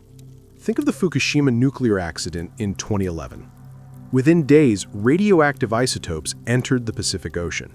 Within months, they were measurable off the coast of North America. That's a modern, well-documented event with known causes and precise measurements. Now imagine trying to detect something similar 50 million years after the fact, with no records, no context, and most of the original material long decayed or diluted. Even if the isotopes persisted in some form, distinguishing their origin would be guesswork at best. The ocean is not just a storage space, it's a processor. It cycles water, nutrients, and sediment through physical and biological systems. It chews up evidence and incorporates it into the broader churn of the planet. Cities don't sink and sit there untouched like Atlantean ruins. They dissolve. They blend. And unless you catch them in the act of vanishing, they become part of the sea's deep memory. A memory written not in maps or ruins, but in gradients of chemistry and shape. So if a city falls into the sea and no one remembers it, was it ever really there from a geological standpoint? Probably not. Or at least not in a way that's easy to prove.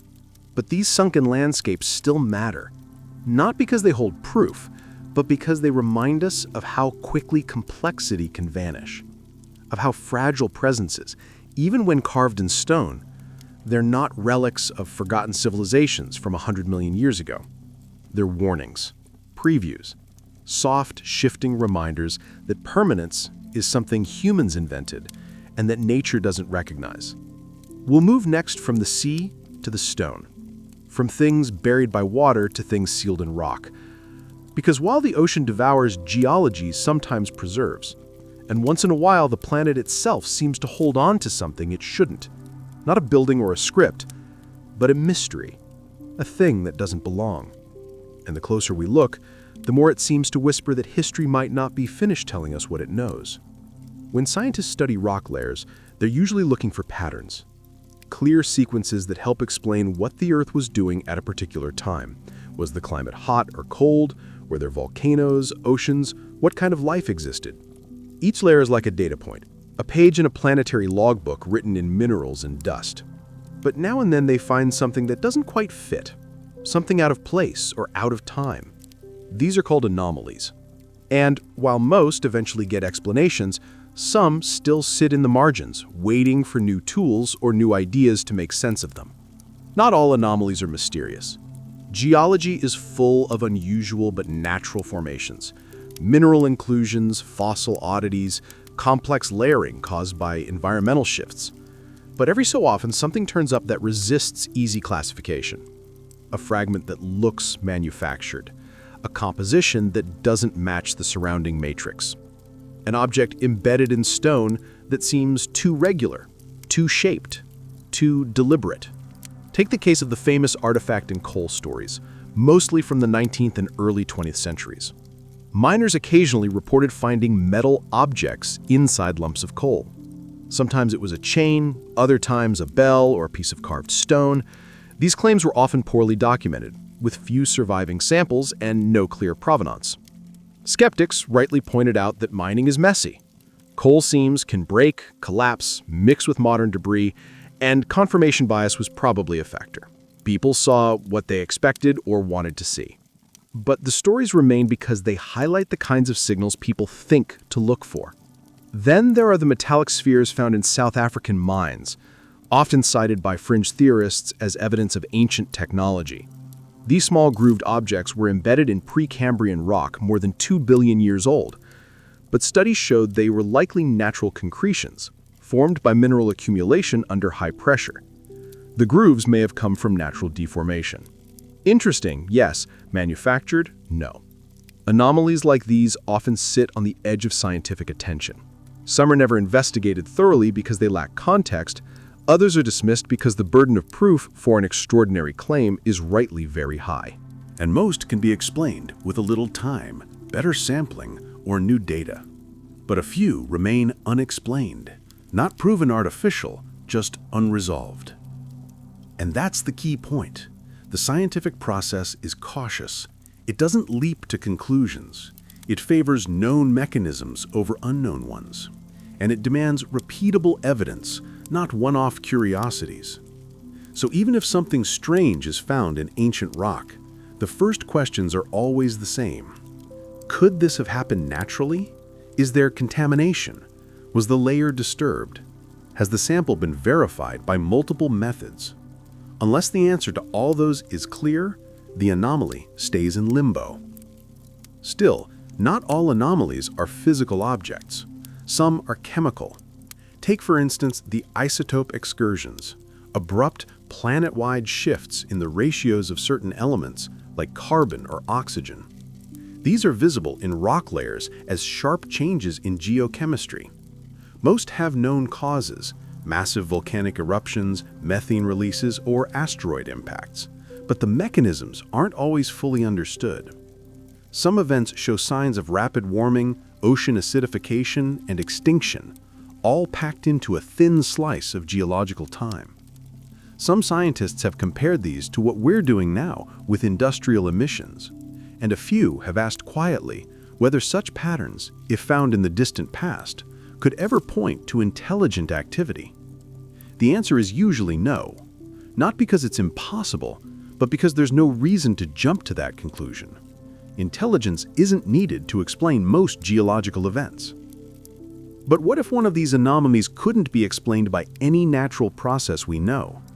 What if a particular layer had chemical signatures that match industrial processes precisely? Synthetic molecules, stable isotope ratios, rare metals, distributed globally and with no volcanic or astronomical source. That would be harder to dismiss, but we haven't found one. Or if we have, it's sitting in a database somewhere labeled unusual, waiting for a question that hasn't been asked yet. It's also worth remembering that many discoveries come not from looking for something specific, but from noticing something odd and refusing to ignore it. Plate tectonics, for example, was once considered fringe. So was the idea that an asteroid wiped out the dinosaurs. The data was there for decades, but it didn't make sense until someone connected the dots. Anomalies are only meaningful when someone takes the time to see what else they might be saying. And that's where this ties back to lost civilizations. If any traces exist, they might not be dramatic.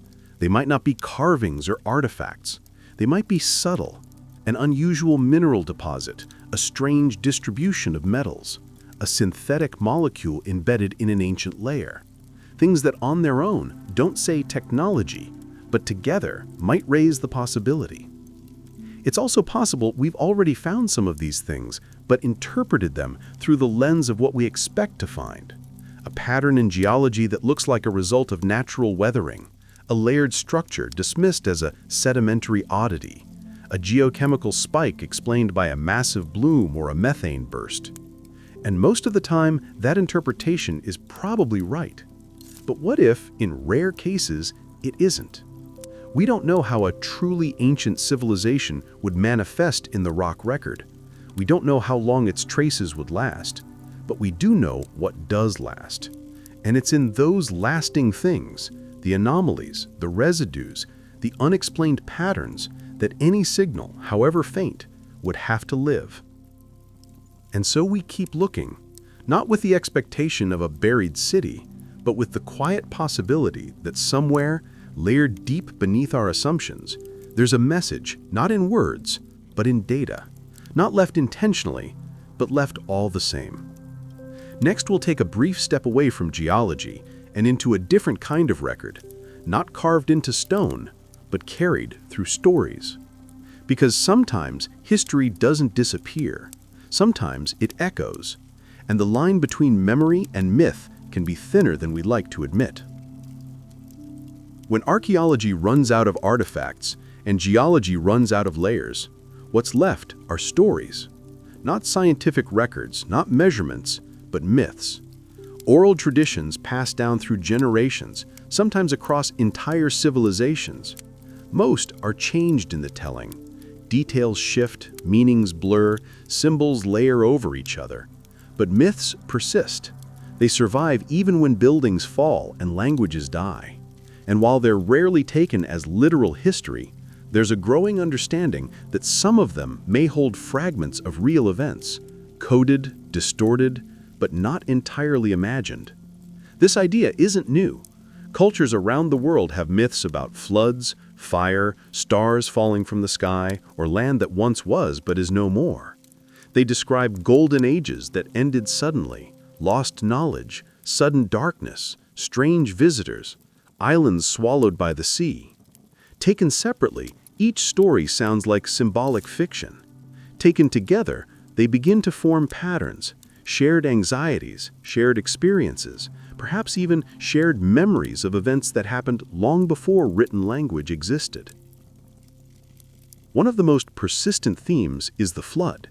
It appears in Sumerian, Babylonian, Greek, Hindu, Norse, and biblical traditions, among many others. The details vary, but the core is consistent. A vast deluge wipes out a previous world, often as punishment or renewal. Sometimes a few survivors are warned, sometimes they build boats, sometimes they climb mountains.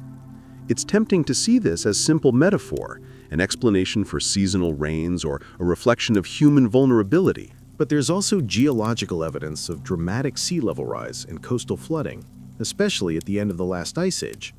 Glaciers melted, seas rose by over 100 meters, and entire landscapes were drowned. People living near those coasts would have seen their world vanish, and their descendants may have told stories about it. Other myths speak of lost lands: Atlantis, Mu, Kumarikandam, High Brazil. These places are often described as advanced, beautiful, and doomed. The reasons vary: hubris, war, cosmic punishment. But the endings are always the same.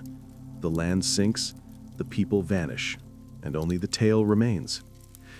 Most of these stories are viewed today as fiction, inspired by philosophical allegory or nationalist folklore. But even fiction can preserve echoes.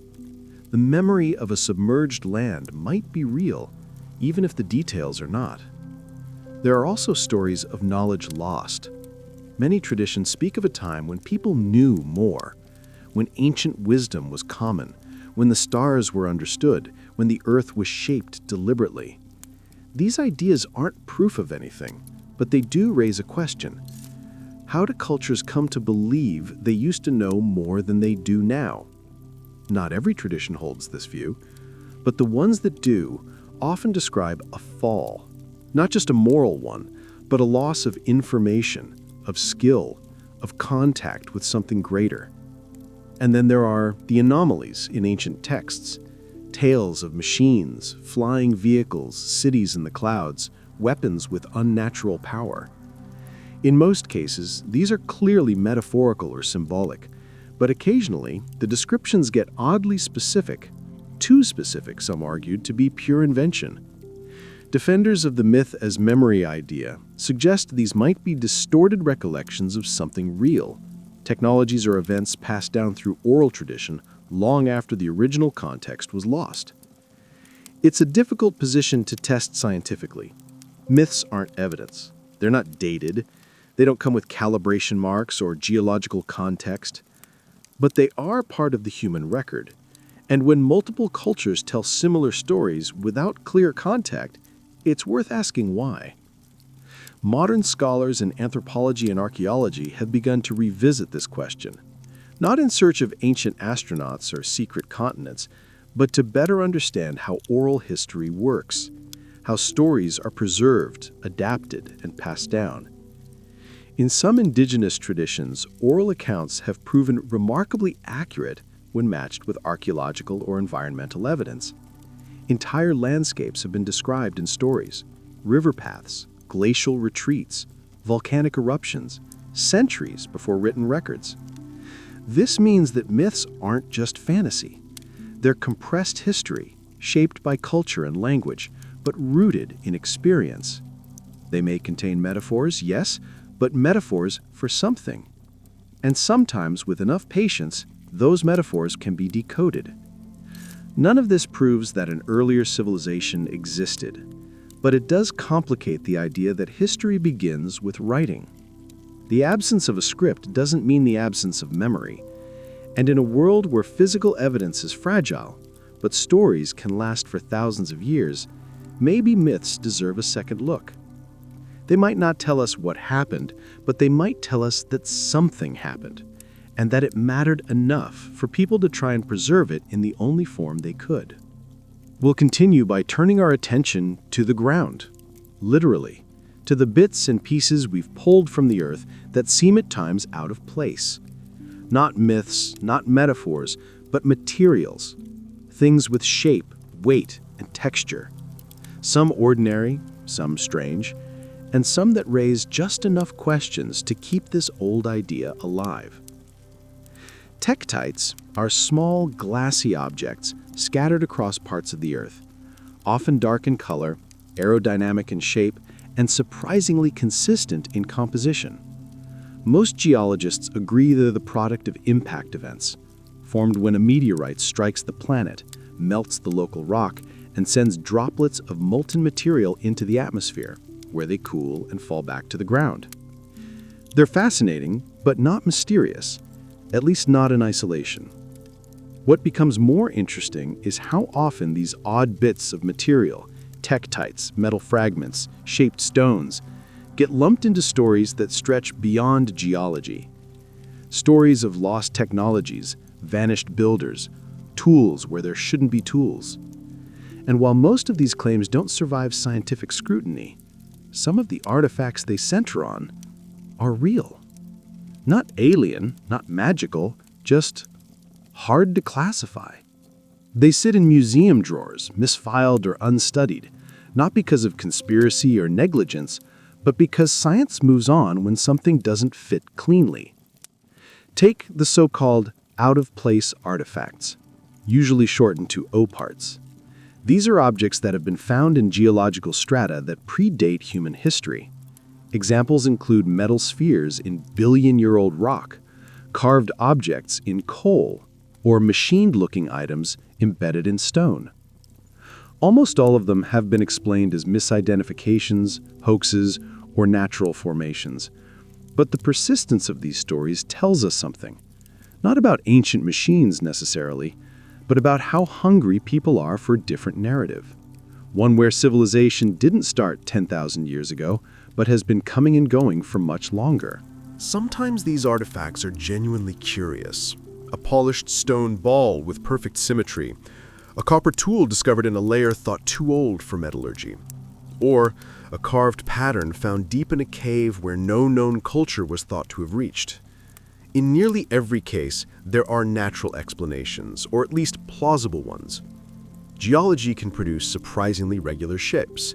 Chemical weathering can etch rock in strange ways, and tools can move through layers due to animal activity, groundwater shifts, or human error during excavation. But even if none of these objects turn out to be the smoking gun for a lost civilization, they raise an important point. The deeper you go into the past, the harder it becomes to prove or disprove anything. Sediment gets churned, caves collapse. Dating methods rely on context, and context can be lost.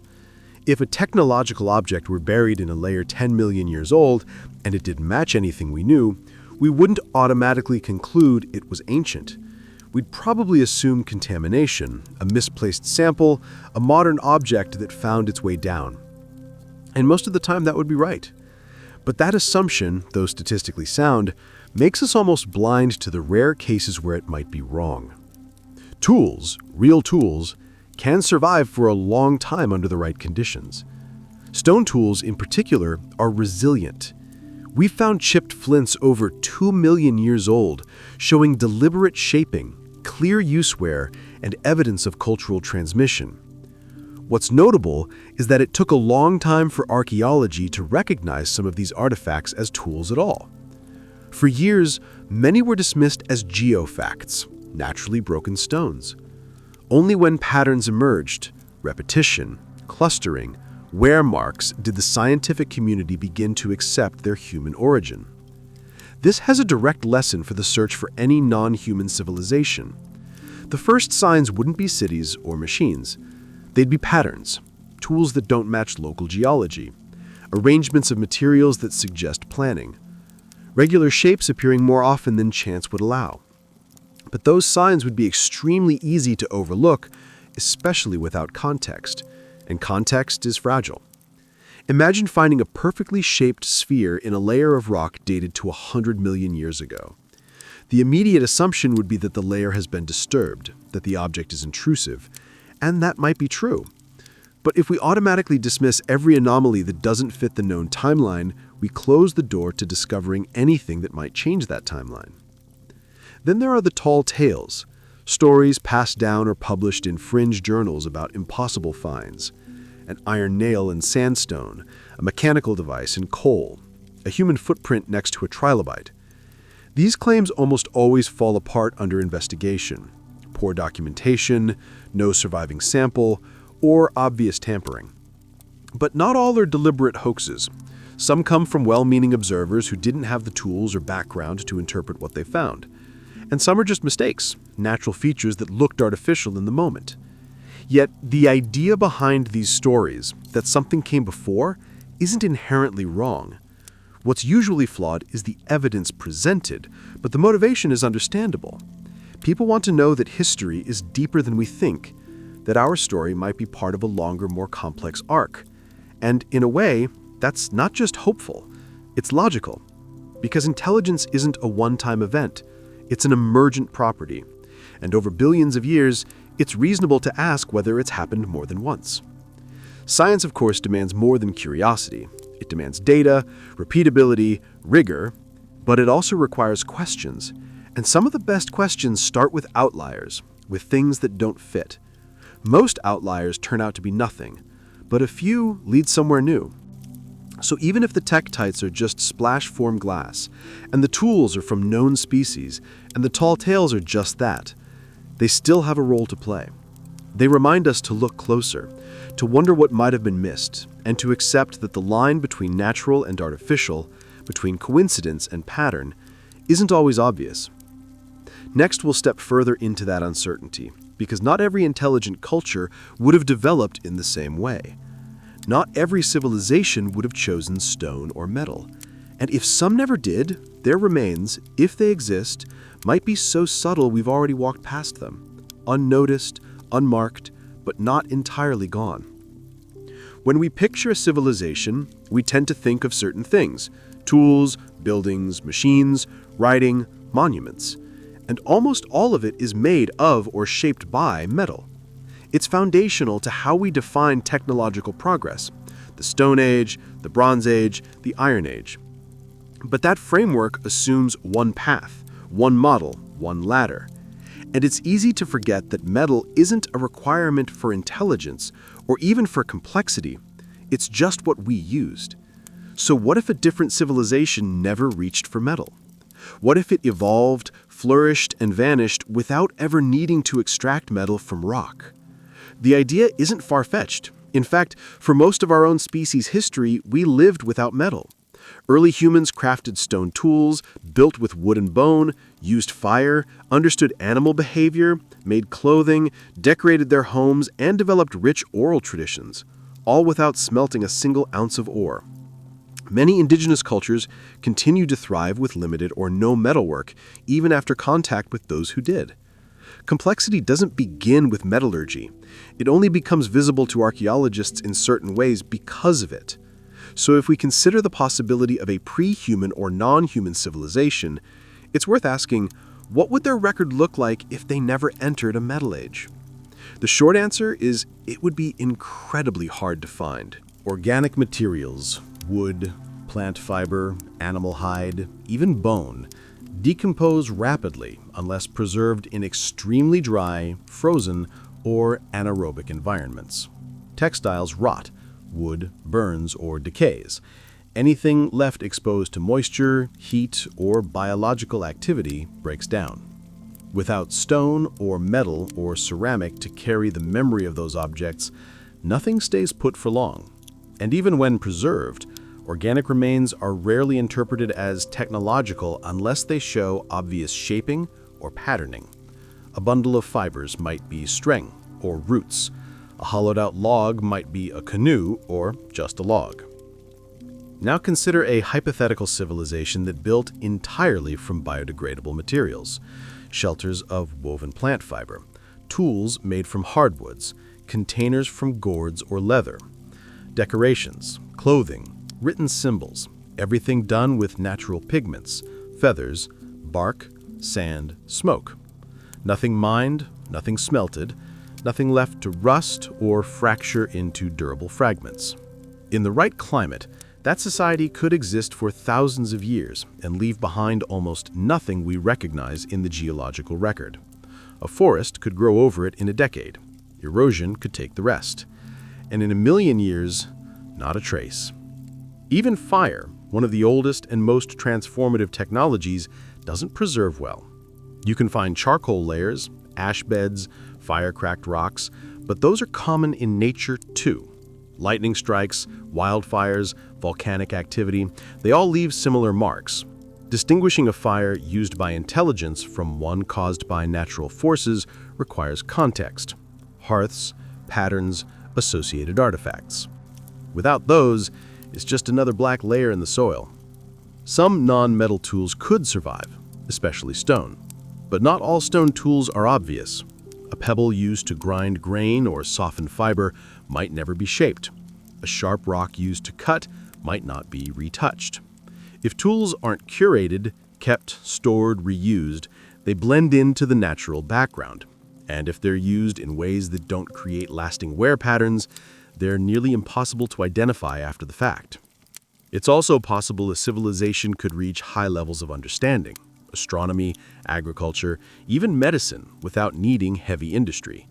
Knowledge isn't always tied to material excess. A society might map the stars with naked eye observations, track seasons with stone or wooden markers, or breed plants through careful observation and selection.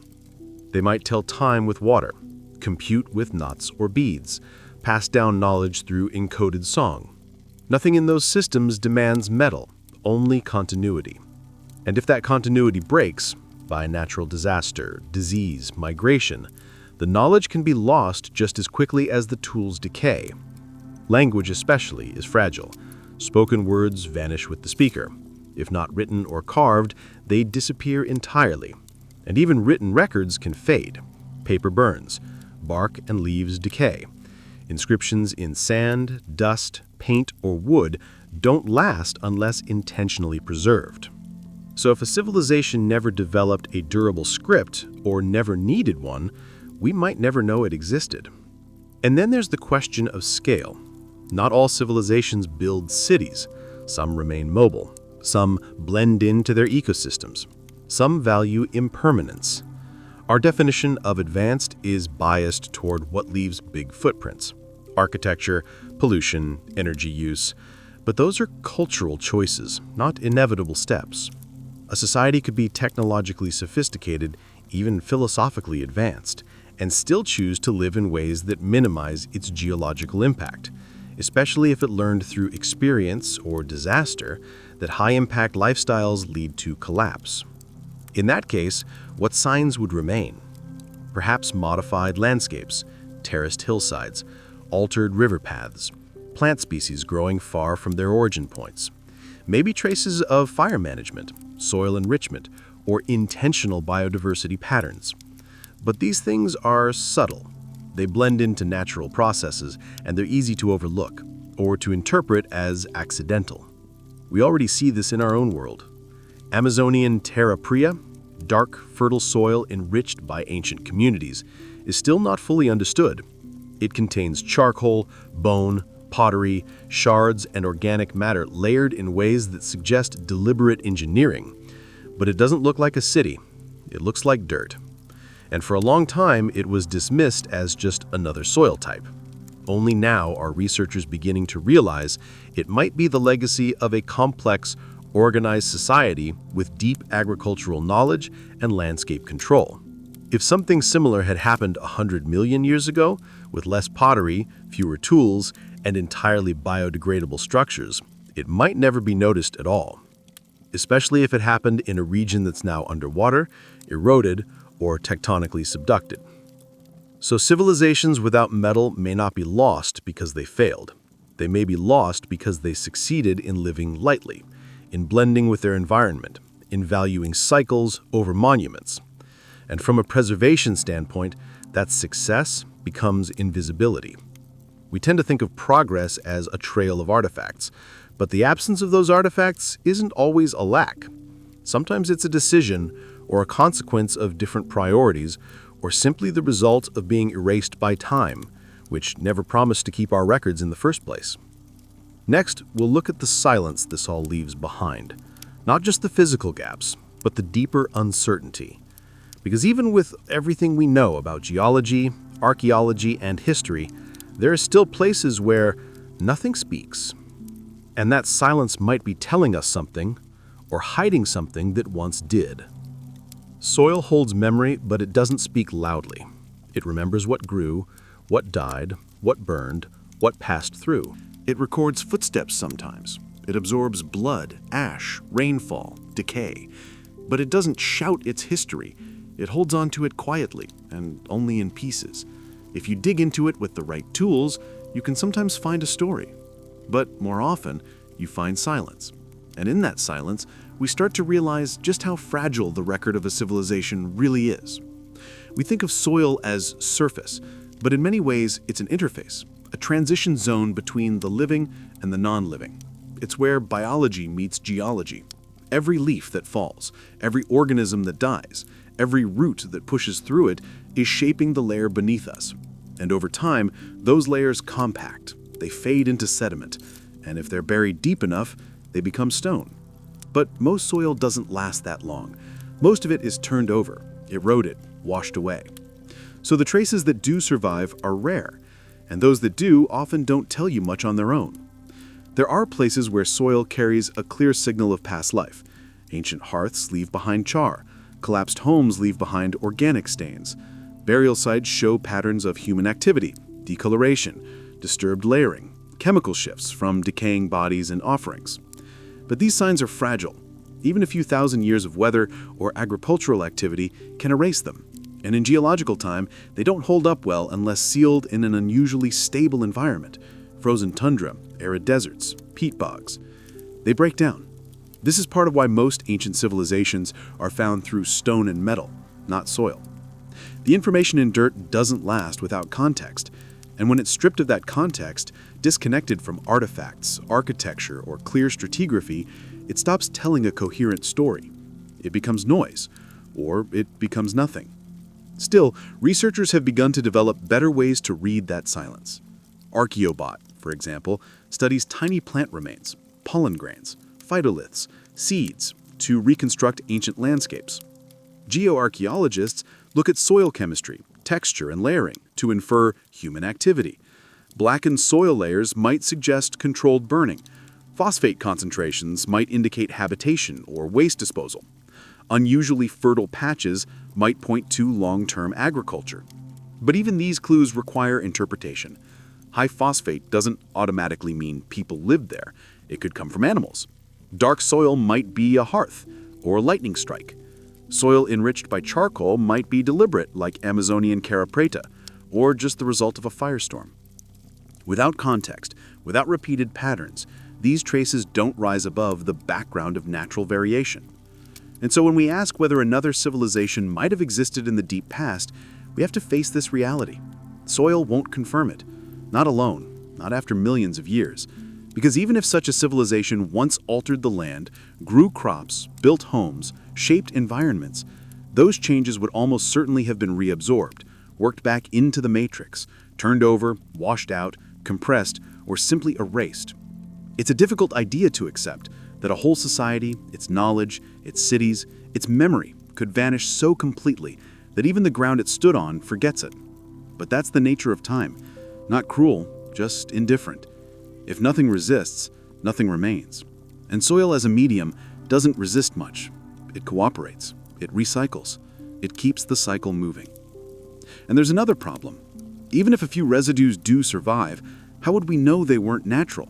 How would we recognize the difference between an ancient garden and a wild meadow, between a fire pit and a burnt patch of ground, between a footpath and a game trail? The longer ago it happened, the less those distinctions matter.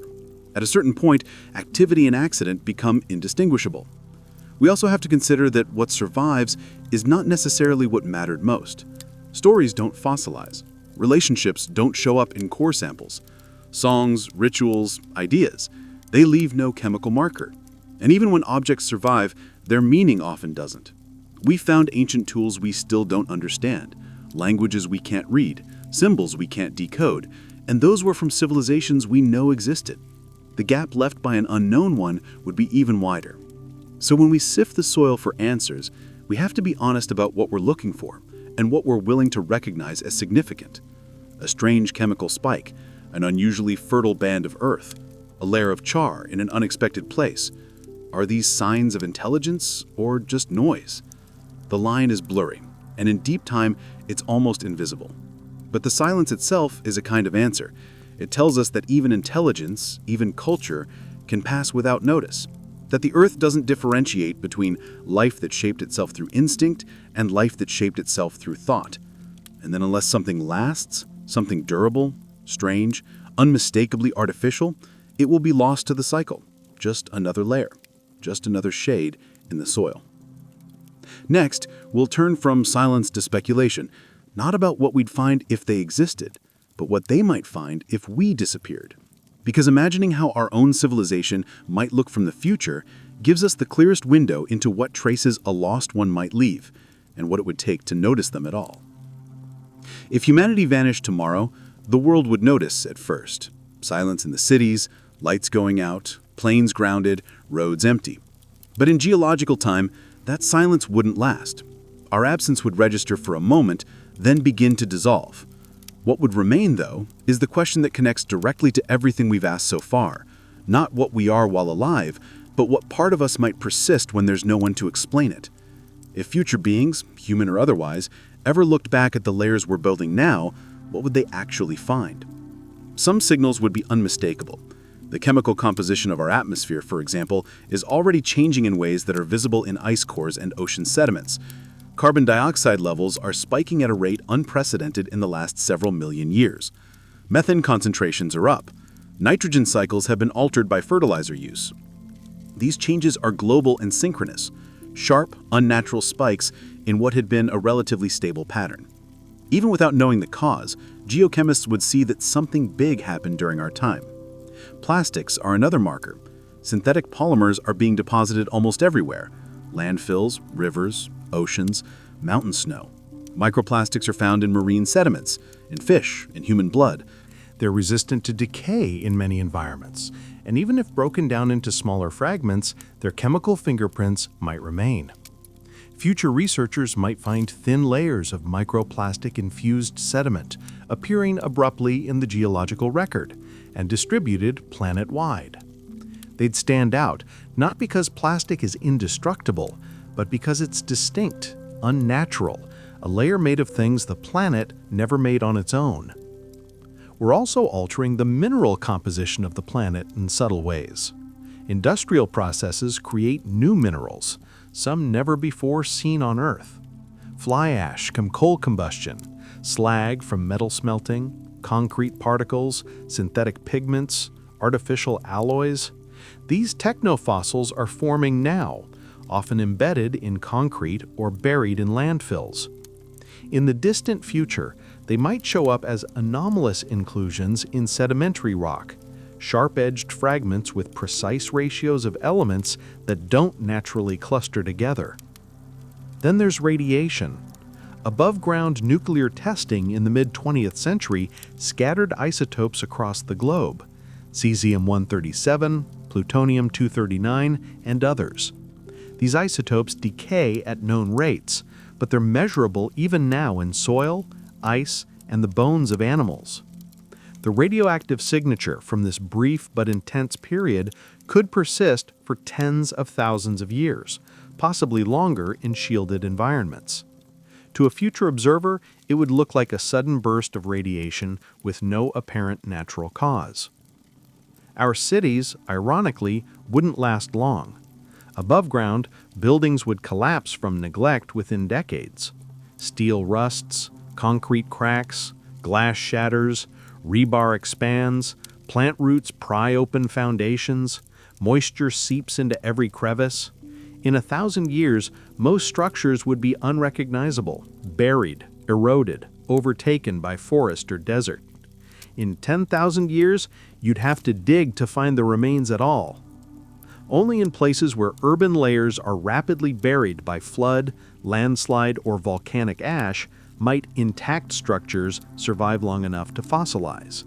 And even then, they'd likely collapse into jumbled debris, stripped of form, disconnected from meaning. Deep underground, some structures might fare better.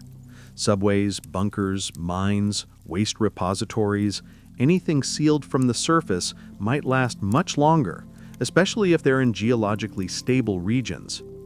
Future excavators might find strange chambers filled with unknown materials or corridors carved with unnatural precision.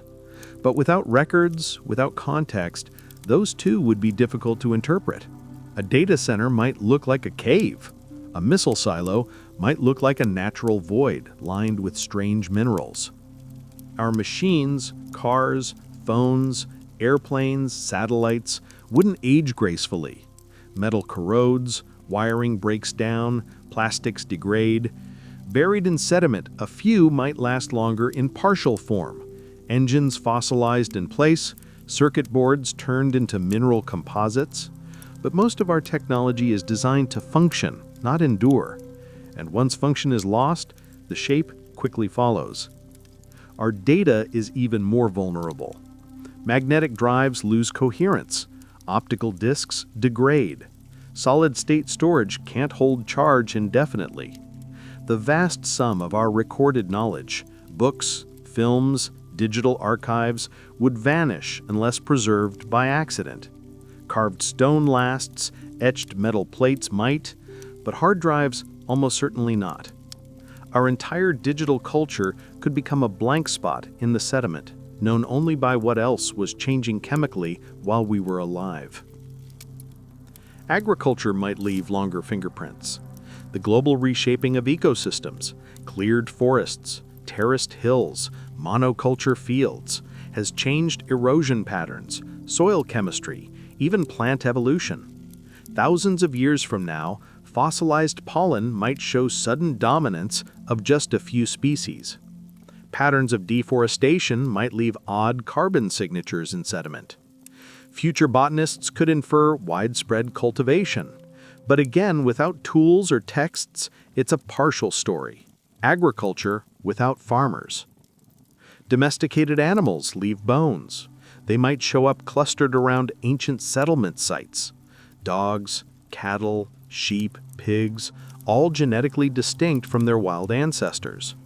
Fish farms and livestock facilities might leave concentrated remains. Chemical signals trace antibiotics. If sediment locks them in fast enough, those bones might persist for tens of thousands of years, maybe more. Fossil fuels are also a signal. The massive extraction and combustion of coal, oil, and gas leave distinct traces, not just in the air, but in soil and water. The isotopic signature of burned fossil carbon is already being detected. And in some future layer of rock, the shift will look sharp. Compressed into a few centimeters of sediment, it will signal a planet out of balance. Greenhouse gases rising, temperature climbing, oceans acidifying, a pattern never seen before. And possibly, if we disappear, never seen again. So what would we leave behind? Not monuments, not stories, but chemistry, isotope ratios, artificial molecules, strange minerals, a spike in carbon, a dip in biodiversity, a line in the rock, a signature sharp enough, fast enough, and global enough to say something intelligent was here, something that built and burned itself in its own record. And for anyone or anything looking back millions of years from now, that might be enough. Not to understand us, but to know we existed, and maybe to wonder what happened. Next, we'll flip the question. If something came before us, if some earlier intelligence rose and fell long before we appeared, then where is their line? If the silence isn't proof of absence, but of erasure, what would it take to not leave a mark? And how likely is it that someone already has? If a civilization once lived on this planet millions, tens of millions of years before us, then the most pressing question isn't how they lived or what they made. It's this: where are they now? Not just physically, because erosion, subduction, and decay explain that part, but historically, narratively. If they were here, why is there no memory of them, no whisper, no lineage? Did they vanish? Did they transcend? Or did they simply end and leave behind a record too faint for us to recognize? The Earth is not a forgiving archive. It's an active planet, always in motion, always cycling. Plate tectonics grinds up the oldest crust and pulls it deep into the mantle. Erosion flattens mountains, spreads dust across oceans. Forests rise and fall. Deserts shift. Rivers redraw the land. Even without catastrophe, the planet itself is enough to erase nearly everything a civilization could build given enough time. But the disappearance of physical things is only part of the problem. What we're really asking is why there's no clear cultural thread. No myths that obviously point to a pre-human intelligence. No traditions that preserve their knowledge. No clear break in the evolutionary record that suggests intelligent intervention or artificial modification. In short, no sign that anyone like us came before us. One answer is simply scale. Human civilization as we know it is just a few thousand years old. Agriculture is maybe 12,000. The industrial age, 200. The digital age, a few decades. And in that time, we've reshaped the entire planet. Now imagine a civilization that lasted just as long, 10, 20,000 years, but did so 50 million years ago. What would be left? A few layers in the sediment at most. And unless they seeded life, changed the genome of species, or left clear, enduring artifacts, their influence might blend into the natural record. We often think of intelligence as a thing that accumulates, builds on itself, grows in complexity, leads to inevitable outcomes. But that's a projection. Evolution doesn't care about continuity. A species can go extinct in a single generation. A culture can collapse over a few seasons. Complexity is not a shield. An intelligence once lost doesn't guarantee a second attempt. They could have ended suddenly. A war, a climate event, a runaway technology, or just the slow attrition of stability. Soil depleted, species lost, systems too interconnected to adapt. And if they collapsed, their population might have dropped rapidly, scattering, regressing, disappearing. With no one left to preserve their knowledge, memory would fade, language would unravel, stories would fragment and dissolve. Or they could have left, not to space necessarily, but to silence, to minimalism, to a way of life that deliberately chose to stop growing outward. Maybe they recognized that expansion had limits. Maybe they chose not to build monuments, but to blend, to scale back. And over generations, they might have faded from the physical world without disaster or regret. Not a fall, but a letting go. In that case, they might have erased themselves so cleanly we'd never know they were here. There's also the unsettling possibility that they didn't live long enough to leave a story, that intelligence flared briefly, never reached critical mass, and was wiped out before it could establish memory. Not all sparks become fire. And in a world full of predators, natural hazards, and biological risks, a species might gain consciousness, but not culture, or culture, but not civilization, or civilization, but not resilience. If we ask where they went, we also have to ask what we're assuming about they. Were they like us, bipedal, tool-using, language-speaking, or something stranger? Octopus minds, tree-dwelling network intelligences, oceanic collectives. Intelligence doesn't have to look like primates building machines. It could emerge in forms that don't leave the kind of traces we know how to look for. And if so, then we might be asking the wrong version of the question. Not where did they go, but what were they to begin with? Even if they were here, and even if they left some mark, recognizing it would require us to step far outside our assumptions. We'd need to notice not artifacts, but absences, not ruins, but disruptions. We'd need to be open to finding traces not just in rock or metal, but in genes, sediments, isotopes, patterns that don't align with natural processes, yet don't scream machine either. So maybe they didn't go anywhere. Maybe they were folded into the biosphere, recycled into dust and code and cell.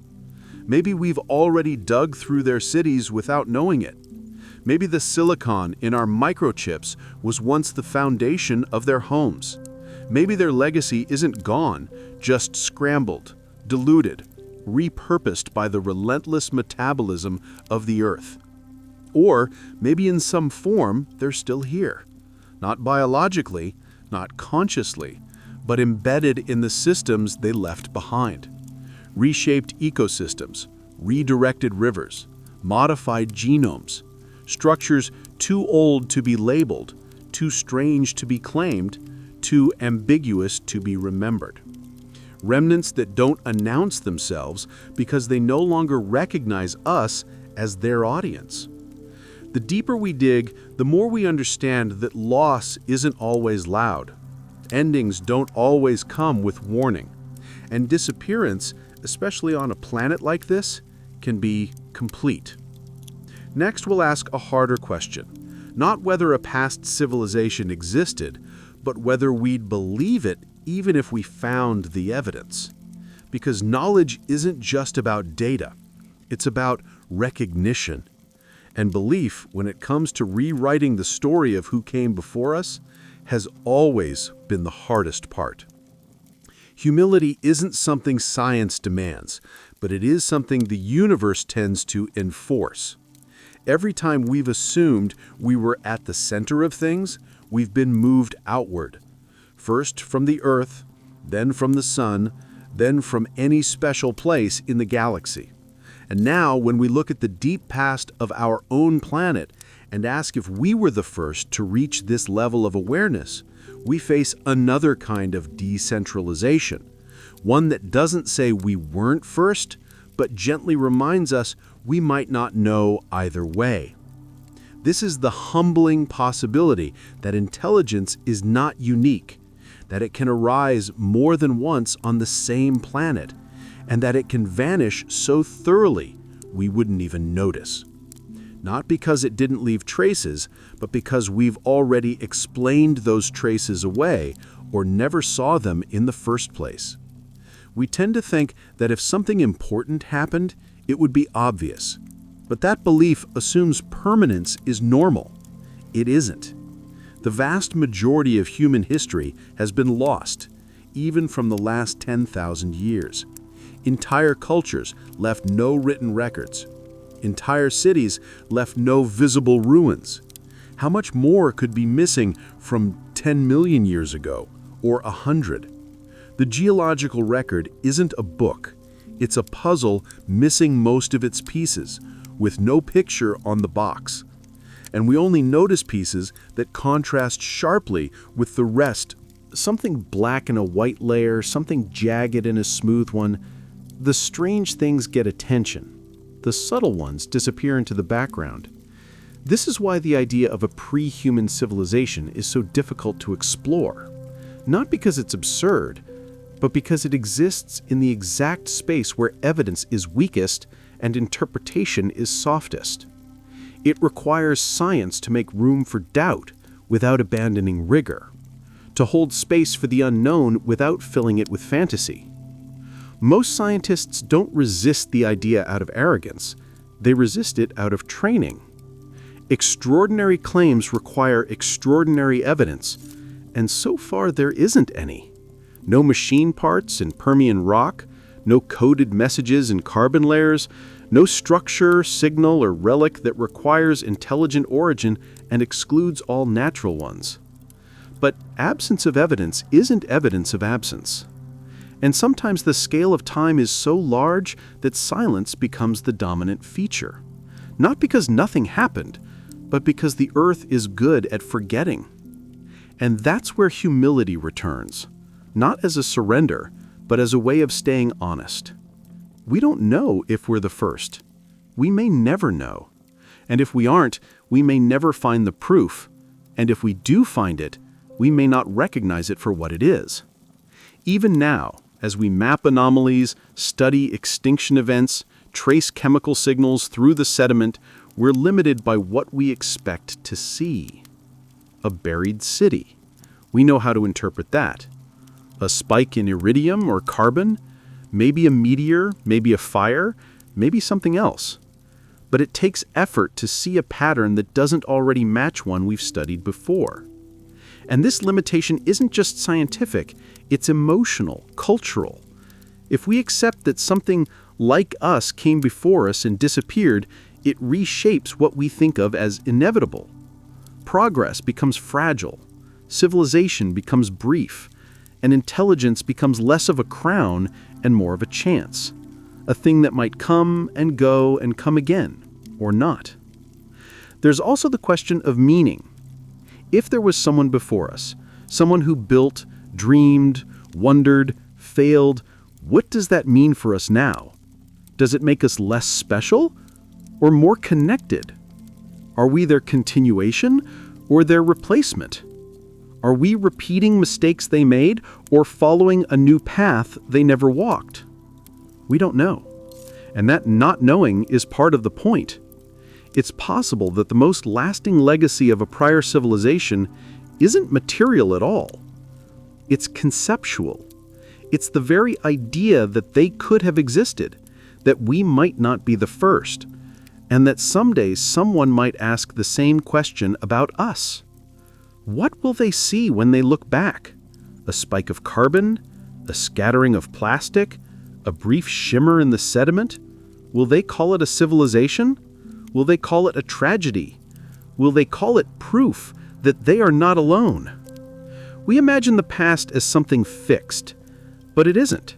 It shifts every time we look at it from a new angle, with new tools, or with new questions. And this question, the one about lost civilizations, isn't really about the past at all. It's about how much of the unknown we're willing to live with, how much wonder we allow into our model of the world. Not every mystery demands a solution.